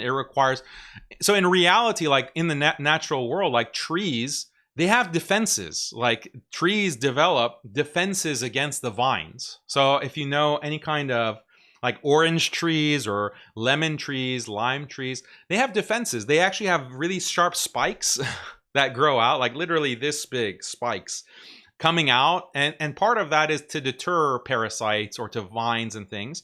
So there has to be repellent. The tree, okay, part of the tree growing is that you have to protect it from parasites. And that's natural to the tree itself, but also any kind of farmer, anyone who's trying to cultivate, harvest these kinds of crops, you have to get rid of the parasites to protect. You can't just feed the tree, water it, and shine light on it. You actually have to protect it from parasites that are going to suck away like the energy for themselves, suck away like the attention of Muslims, the devotion that they have from Islamic tradition, from the light of the Quran and Sunnah. That is going to be sucked out by these parasites that are redirecting it towards a political program. A political program for their political interests, for whoever that they're serving, either explicitly or implicitly. So there has to be like that component. So also the example that you're giving of Tarim and what's happening in Yemen, and you have the ISIS masjid. So you send the students out, and they're going to every corner of the city and they're preaching. Are they just preaching on general topics? No, they're specifically preaching on the topics that will counter the ISIS message, specifically on the points that ISIS is trying to push out, the kind of deviant Khariji takfirism that they're pushing out. You're countering explicitly that. And that creates a conflict, but that's expected. Like, that's expected that there's going to be a conflict because you have two competing forces. And that's what needs to happen, but it's prevented by, like, so with these compassionate imams, when they're pushing on LGBT, like Muslims need to support LGBT rights, which is what Yaqeen came out with, and Omar Sulaiman was putting in practice with all the alliances that he made with these LGBT groups, pro-LGBT groups. Okay, that's there. Where is the counter messaging that this cannot be done? And in fact, we have to go even further to stop it, to prevent the spread of this ideology. The feminism, we have to be against it. Okay, this group is saying we need to have the masajid, the main musalla, be open to the women, and every panel, okay, at every conference, Islamic conference, there has to be one female representative, at least equal representative, but at least some female representation. Like this feminist imperative that they place on all of the Muslim conferences, okay, is coming from these compassionate imams. We're going to preach against that. We're going to say, maybe we won't say the name of the person explicitly, so it's not like confrontational in that way, but we're going to confront the idea, and we're going to be just as adamant and loud and insistent, going the opposite direction. But that doesn't happen when you have good terms, like when you're on good terms with these people. Because they call you and they say that, hey, you know that khutbah that you gave where you're speaking against the idea of women's representation at these panels and blah, blah, blah. Like, I've noticed that Safina Society hasn't had a female teacher, and you had this panel and there was no female representation. Like, what's up with that? And you're saying that it's not necessary. Like, I feel like that's an attack on me. Shadee, can you please stop that? Can you please consider, they will try to butter you up. They'll try to butter you up. They'll try to get you to moderate your message, or just don't talk about it. Don't talk about it because it's controversial. That's what they tried to do with me. Like, they tried to, back when I was on good terms with them, they were telling me, stop talking about these issues, please. I don't think it's good for your dawah. We just want what's best for you, Daniel. And if you start talking about feminism and LGBT, this is too politically divisive. Focus on the things that you're really good at. You're so amazing when you talk about these issues. Why don't you focus on evolution? Really focus on that. And science. Really, they butter you up, and they dangle certain incentives in front of you, and they act like your friend, like we're buddies. And so I am 100% on board with you if we send every corner of every town people who are going to speak against the positive, or the active narrative that they're spreading, the political narrative of liberalism, feminism, etc. I'm down with that. I'm for that. But I don't see that happening. I don't see that kind of, just as aggressive as they are in pushing that message. Where's the counterbalance to that? If that were the case, without getting names involved, okay, I'd be fine with that as well. But even that's not being done because of the tentacles of this parasite. Mm. No, the parasite analogy is plausible too. And I think a lot of people, they don't want to have a face-to-face conflict or an online conflict with people for the sake of a third party that's watching, that may not know the issues, but they just know that these are the two representatives of Islam, and that they would feel that if those types of regular people saw my two shuyukh that I listen to all the time at loggerheads, that most people don't get to the bottom of the issue. They actually have it's almost like there are some people, when it comes to the deen, they're almost like children. They're not going to see what their parents are fighting about, or their uncle and their dad, or their two uncles. They just see that this is something very bad. And they may actually become affected by this. And the consideration of that category of people is also worthy of considering. Right? Would you not agree that that's also another category? I'm not even discounting. I keep adding to the equation here. I'm not taking anything out of the equation. I'm adding to the menu here of things that need to be considered, because I knew a lot of people who were, let's say, Islamic school teachers, regular community members. When certain fitnas went down between two shuyukh, they almost shut down as if our two uncles are fighting, right? And something really bad is happening, and they don't necessarily get into the weeds. So for that reason, that's another group of people to be considered, right? That um, sometimes something can be done or should be done without a direct conflict for the sake of those types of people. If it can be done without a public conflict, great. Like, it should be done. Like, Yeah. it should be taken. That route should be taken. It should be prioritized. But like I said, like the people that we're talking about, they are insistent. Like, they are obstinate. They are motivated to get out like a certain narrative, and they don't stop. Like, they don't stop, and it just keeps accelerating. And so that then it's not because you want to have a conflict, it's because the conflict is inevitable. Like, they're just bullying, they're daring you to say something against them. They're daring you to like go just try to criticize me on this. And they actually are dependent on people to be silent for the sake of not causing fitna. Like, they're dependent on that, and that's the first thing that they say in defense. Like, if you start criticizing them, like, oh, you're causing fitna. You're causing fitna. Not me. That's like putting out this fatwa that zakat goes to politicians, and now we have alimony, and oh, by the way, you should support many LGBT rights and all this feminist nonsense. I'm not causing fitna. You're causing fitna for opposing that. Okay, so it's like a reversal. Like, this is Dajjal, basically, that it's a psyop against the Muslim community. And the mistake, I would say, is to allow them to get away with that. My experience is that, yes, there is a kind of because the Muslim community themselves, to a certain extent, they have become allergic to conflict, and they are conflict avoidant as well. And they say, why do we have to argue? And it's because a lot of the conflicts, like you had a video about Salafi Sufi, like, what's the beef? Like, stop the beefing. That's a video on your channel.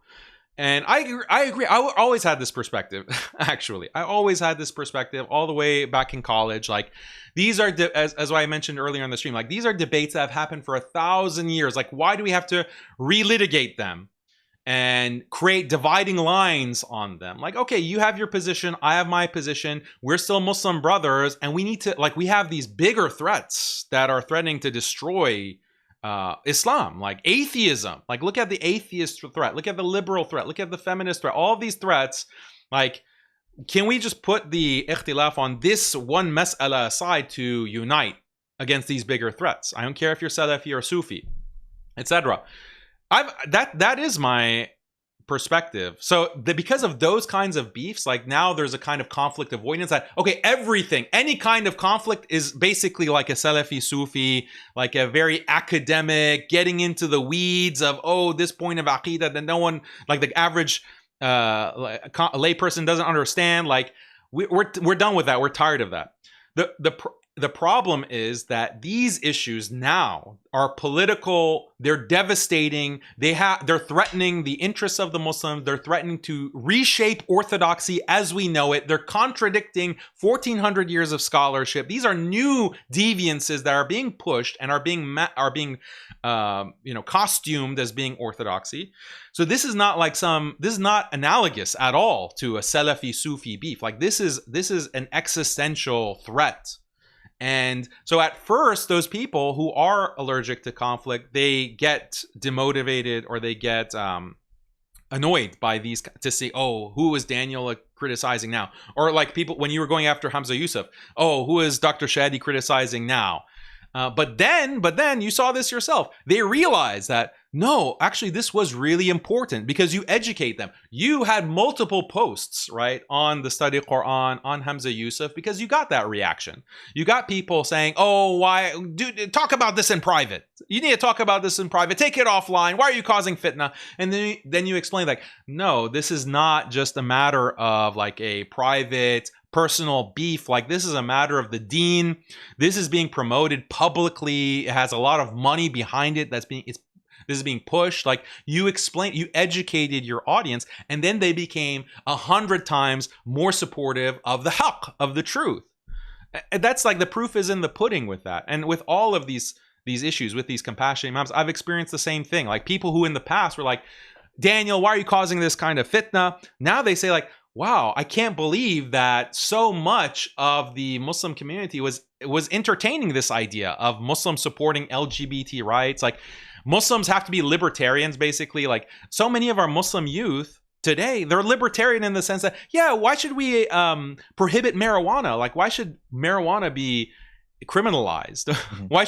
Why should these drugs be criminalized? We need to have like laissez-faire, everything is open. Like, wait, aren't you a Muslim? Like, don't you understand that Allah has prohibited this, and there's actually had for, you know, drunkenness, and there's a reason that this is prohibited in the Sharia. And obviously we're not going to be able to implement the had when we're living as a Muslim minority, but the underlying spirit, the underlying intention behind prohibiting these intoxicants is for the benefit of society. And we can't take a libertarian position on this, but you have many Muslim youth who they bought into this kind of libertarianism promoted by the compassionate imams, promoted by, you know, compassionate imams campaigning for Bernie Sanders. Bernie Sanders was one of these major pro-marijuana candidates. Like, we need to decriminalize marijuana. And so a lot of Muslims were pushing this in contravention to like the Quran, the Quran and Sunnah. So this is the kind of deviation that is very dangerous. And so the fitna is a temporary thing. It's temporary pain. But the overall, the harm that's caused by not saying anything is much, much worse. Two more points before we have to wrap up, because it's nearing to 4 o'clock. A couple years ago, I think maybe 2 years ago,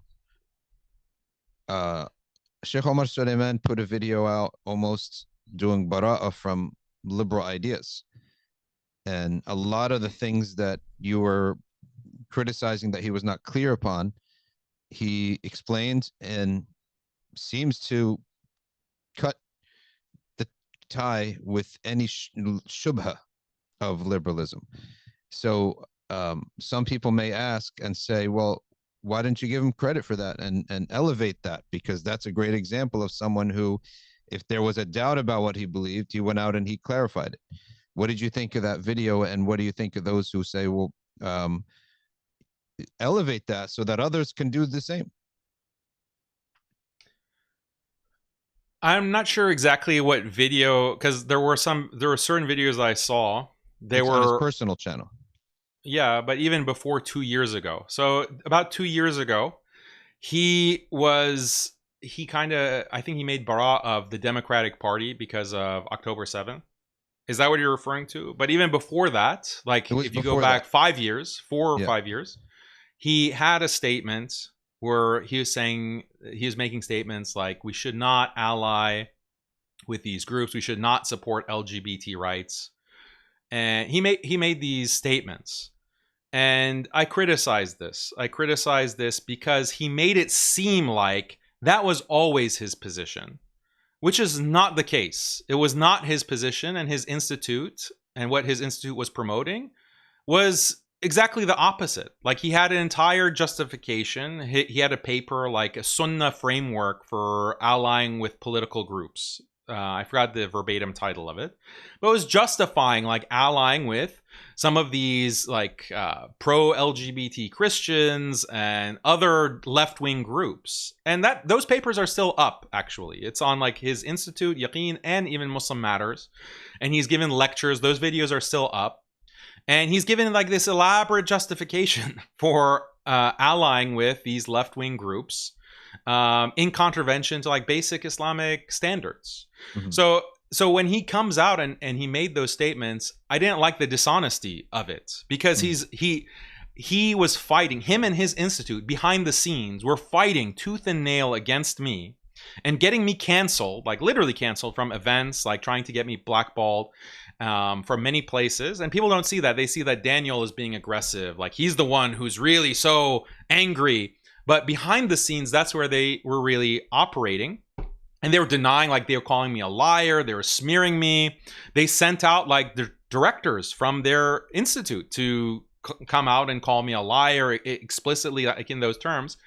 And then what they've ended up doing, so Omar Suleiman puts out a statement. He makes it sound like that's always been his position when it's not. Like the pressure has gotten so much because of the efforts of your detractors that now you are forced to basically to make this kind of statement, and you're not doing islah. You're not actually mending your ways. You're not actually undoing the damage that you've caused with the papers, with the videos, with all of that.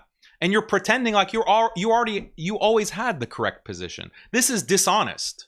And even the paper on LGBT, like supporting LGBT rights, and others, like they just took those papers down. They took them down and they have a note like, not that, oh, we made a mistake, we were wrong. Like they didn't do any kind of islah. They just said that, oh, well, it's obsolete now. Like this paper is not relevant, so we've archived it.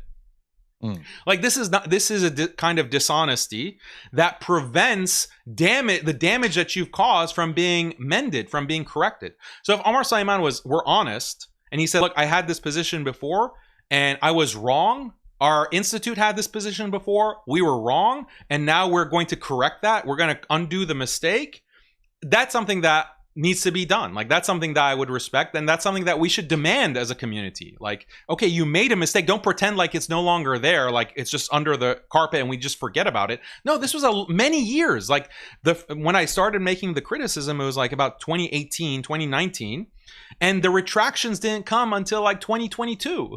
Like 3 or 4 years afterwards, 3 or 4 years of pushing like this kind of left-wing narrative and smearing your critics as being, jealous, they're liars. They were like associating me with ISIS, like all of this smear campaign that they were engaged in. And then like you pretend after the fact, like because there's also a political shift in America too. Like people are getting tired of the woke nonsense. Like people are getting tired of LGBT and the trans issue. And so the political climate also shifted. And then it became like more, and I think the Democrats also dumped them. Like I think the Democrats dumped them. And so they weren't getting that same kind of access that they were getting with the Democratic Party before. And so it became less politically convenient to stick to those woke issues. So he quietly changed. And I'm supposed to like praise him for that. I'm supposed to pat him on the back, like, great job. Okay, now like all is forgiven. Like, no, this is part of the psyop, and I don't accept that. There's no like sense of accountability for the damage that's been done. Well, they're speaking of blackballing, and it wasn't Omar Suleiman or his associates, but others did say, make sure you don't talk to Daniel. But you had been mentioned some of my things on your stream. I mentioned some of your comments on my stream. And why are we talking across from each other like this? Why don't we just talk? Like you can't. I also don't agree that the idea that of just canceling somebody. We could just talk, and I'm an adult, you're an adult, and we can discuss our ideas. And we're talking about ideas. There's no personal attack here, and I haven't been shy. I've mentioned before that what the Prophet loved, sallallahu alaihi wasallam, is for people to think about their deen, say the truth, and also to have ukhuwah. So I would like to have revive a sense of ukhuwah. You remember in 2017 or something, we were all in Boston with Sheikh Yasser Fahmi's thing, and those were some good old days. Now you might say it's emotional and nostalgic, but I also would say that's part of life too. Emotions is part of life, and that is something that is nice. That I'm not gonna lie, I would like to see that these powerful personalities do have ukhuwah amongst them, because I believe that's what the Prophet would love to see from his ummah if he was amongst us, and Allah would love it from us. But nonetheless, I've already expressed that, but I want to give you a chance to defend something that is always said about you. And I keep seeing every other 2 comments here is, I haven't seen that you are had any theological Shia beliefs. So why is I give you a chance to defend that keeps coming up in the chat, that this brother is a Shia apologist. So I don't see that. I didn't see you promote any Shia beliefs ever. So did I miss something that people are saying about you? No, again, this is like a political smear because, after October 7th, like I had very critical things to say about Shiis, and I was Shii myself up until high school. Was Shii, and I accepted like some of these beliefs about the imams. My family is a Shia background from Iran, both sides, and if you go, not even that far, like my great grandfather on my mom's side even was an imam. one of these. Yeah, he was an imam. Like he was a Shi imam, black turban. Like this is in Shiraz. So like that's Shiraz. Wow. Shiraz, yeah. And so I have that background, but I became Sunni in high school, and I studied with many different scholars, especially in college and graduate school. Ash'aris, and then Salafi side as well. And so I've had like very harsh criticisms of Shiism. And myself, like I became Sunni because of an analysis of Shi theology and epistemology, etc. So, and this is, and people would cite that actually. People would cite like my criticism of Shiism, and they'd say, see, this is why we think that Daniel is ISIS. Like Daniel is supporting ISIS or something, even though like what's funny is I did a joint article, like a co-authored article with Yasser Qadi for Muslim Matters back in 2015 on ISIS, like denouncing ISIS. Anyway, that's a funny history given that we're talking about Yasser Qadi. But yeah, that was like the level of critique of Shiism that I had. But what happened in October 7th, I saw what the Zionists were doing to our Palestinian brothers and sisters, and what were the Palestinian resistance calling for? Palestinian resistance were calling for the Muslim world needs to come together in this critical moment. We're about to get wiped out. Like, say goodbye to Palestine. Okay, the occupation, the Zionist project from 1948 is about to come to completion as far as like this Gaza and the West Bank are concerned. It's about to come to completion. Saudi Arabia is about to normalize with Israel, join the Abraham Accords. This is our last shot. And the only hope that we have for survival is for the Muslims to come together, Shii and Sunni, against the Zionists. That was their call. And you want to talk about emotionality, like it's still extremely emotional. Like what these beasts are doing, what these shayateen are doing to the Palestinians.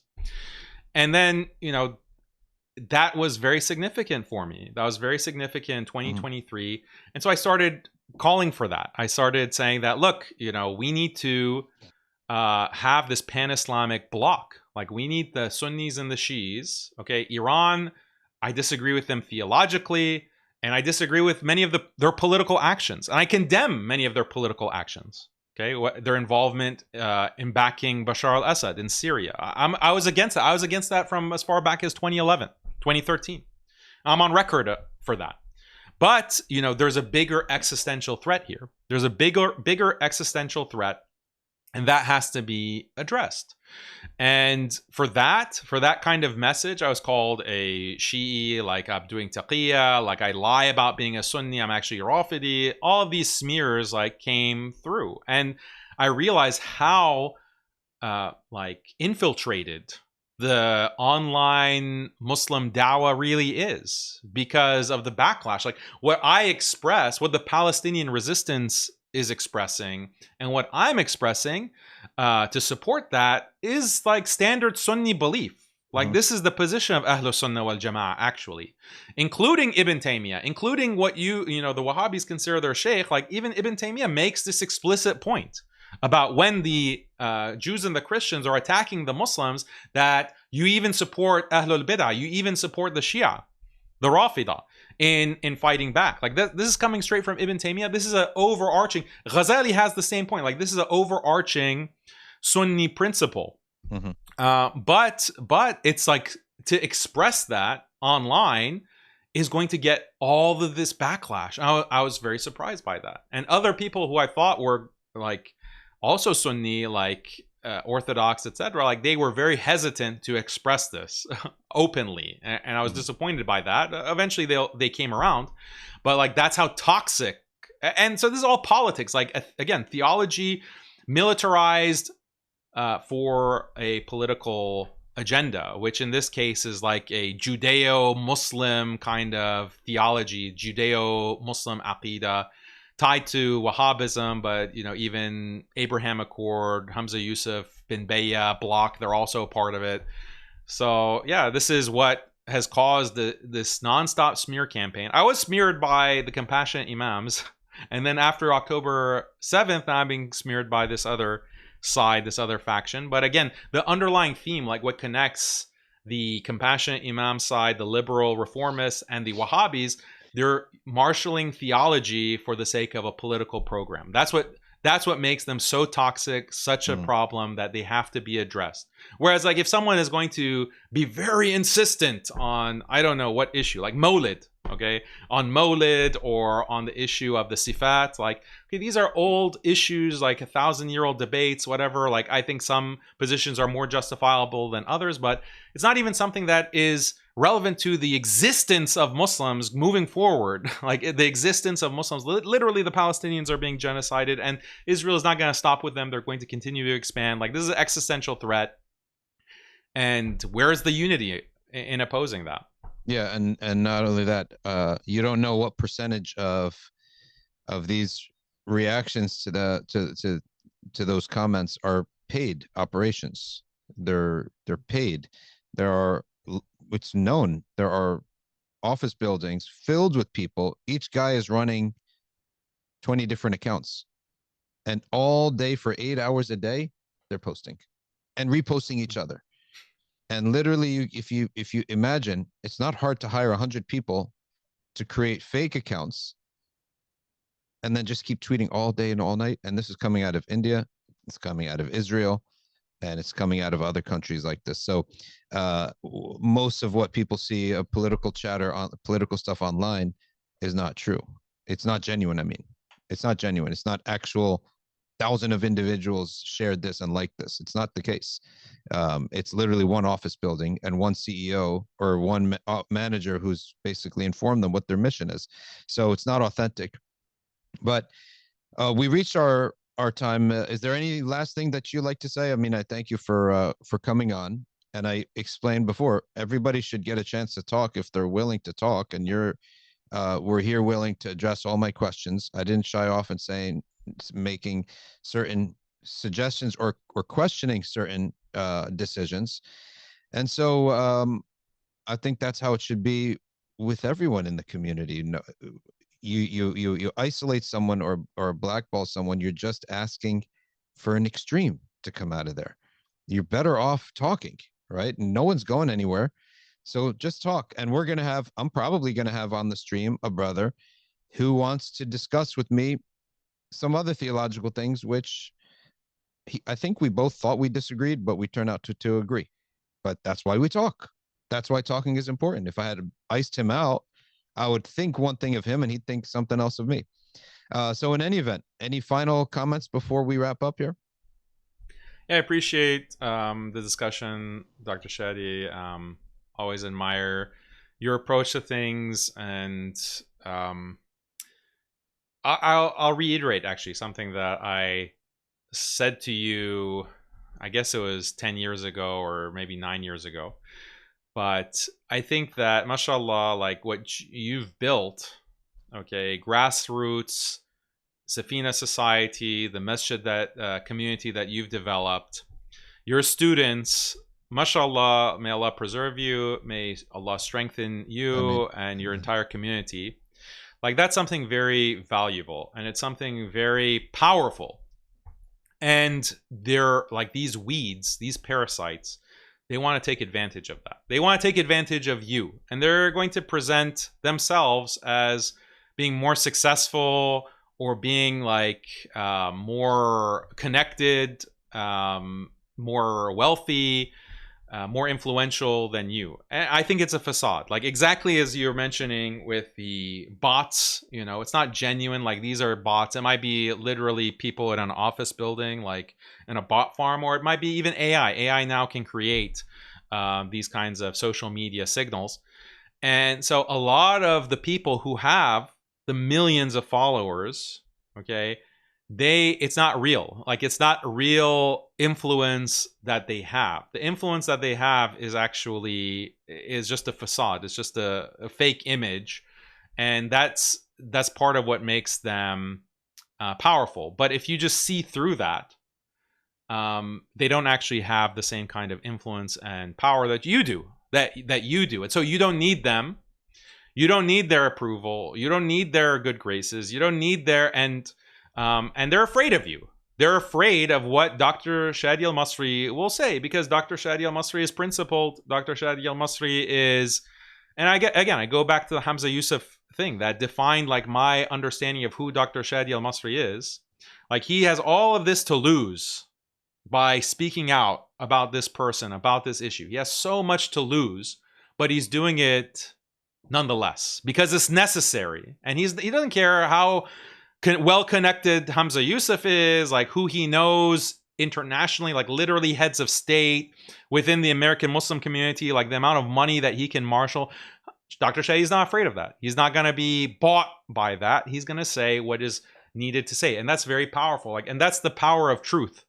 Like that's the power that truth gives you. And this is the statement of Umar radiallahu anhu, who was, when he first became Muslim, Sayyidina Umar wanted to go and pray at the Kaaba as Muslims. And even though the Muslims were a minority and the Quraysh were literally torturing the Muslims, he said, we're going to go pray in the open, in the Haram. And some of the Sahaba were questioning that, and he said, aren't we on the truth? That's not al-haq. Like that was his statement. And the power of that statement is that the truth has so much weight. The truth has so much power, intrinsic within itself, that defies all the dunyawi asbab that we see around us. That the truth has such ontological, metaphysical power, spiritual power, that no amount of like these dunyawi artifices can block it. Mm-hmm. And so that's what it's something that but continue to be on that path, and may Allah preserve you and protect you. And thank you so much for inviting me. And it's my pleasure. And it was really been a long time coming. And time keeps passing, and hopefully the trials of life will smooth all our sins off of us, and make us better at everything, and make you better at what you do, and make us all better at what we do. And may Allah, most importantly, accept our amal, accept our actions, and keep us on the straight path, and correct us if we ever go off of that path. And again, well, I guess we'll see. I'm coming to Houston. I'm going to a Mawlid there. The Wahhabis are already against you, so you might as well just, what do you have to lose now, right? Yeah. And there's a lot of, hoopla around the word, but when you get there, it's a group of people, one man recites the Quran, one gives a speech, one sings a nut. So what's the big deal, right? Yeah, so big deal? There's more singing going to be happening in the World Cup Stadium by all the Moroccans there. But so in any event, I'll probably try to bump into you in Houston, but thanks again for coming on. Yeah, I look forward to it. Just let me know and we'll get to that. And if I'm in New York, I'll let you know as well, and maybe we can do something, inshallah. Okay. Sounds good. Thanks a lot for coming on. Jazakallah khair. Assalamu alaikum. Wa alaikum salam.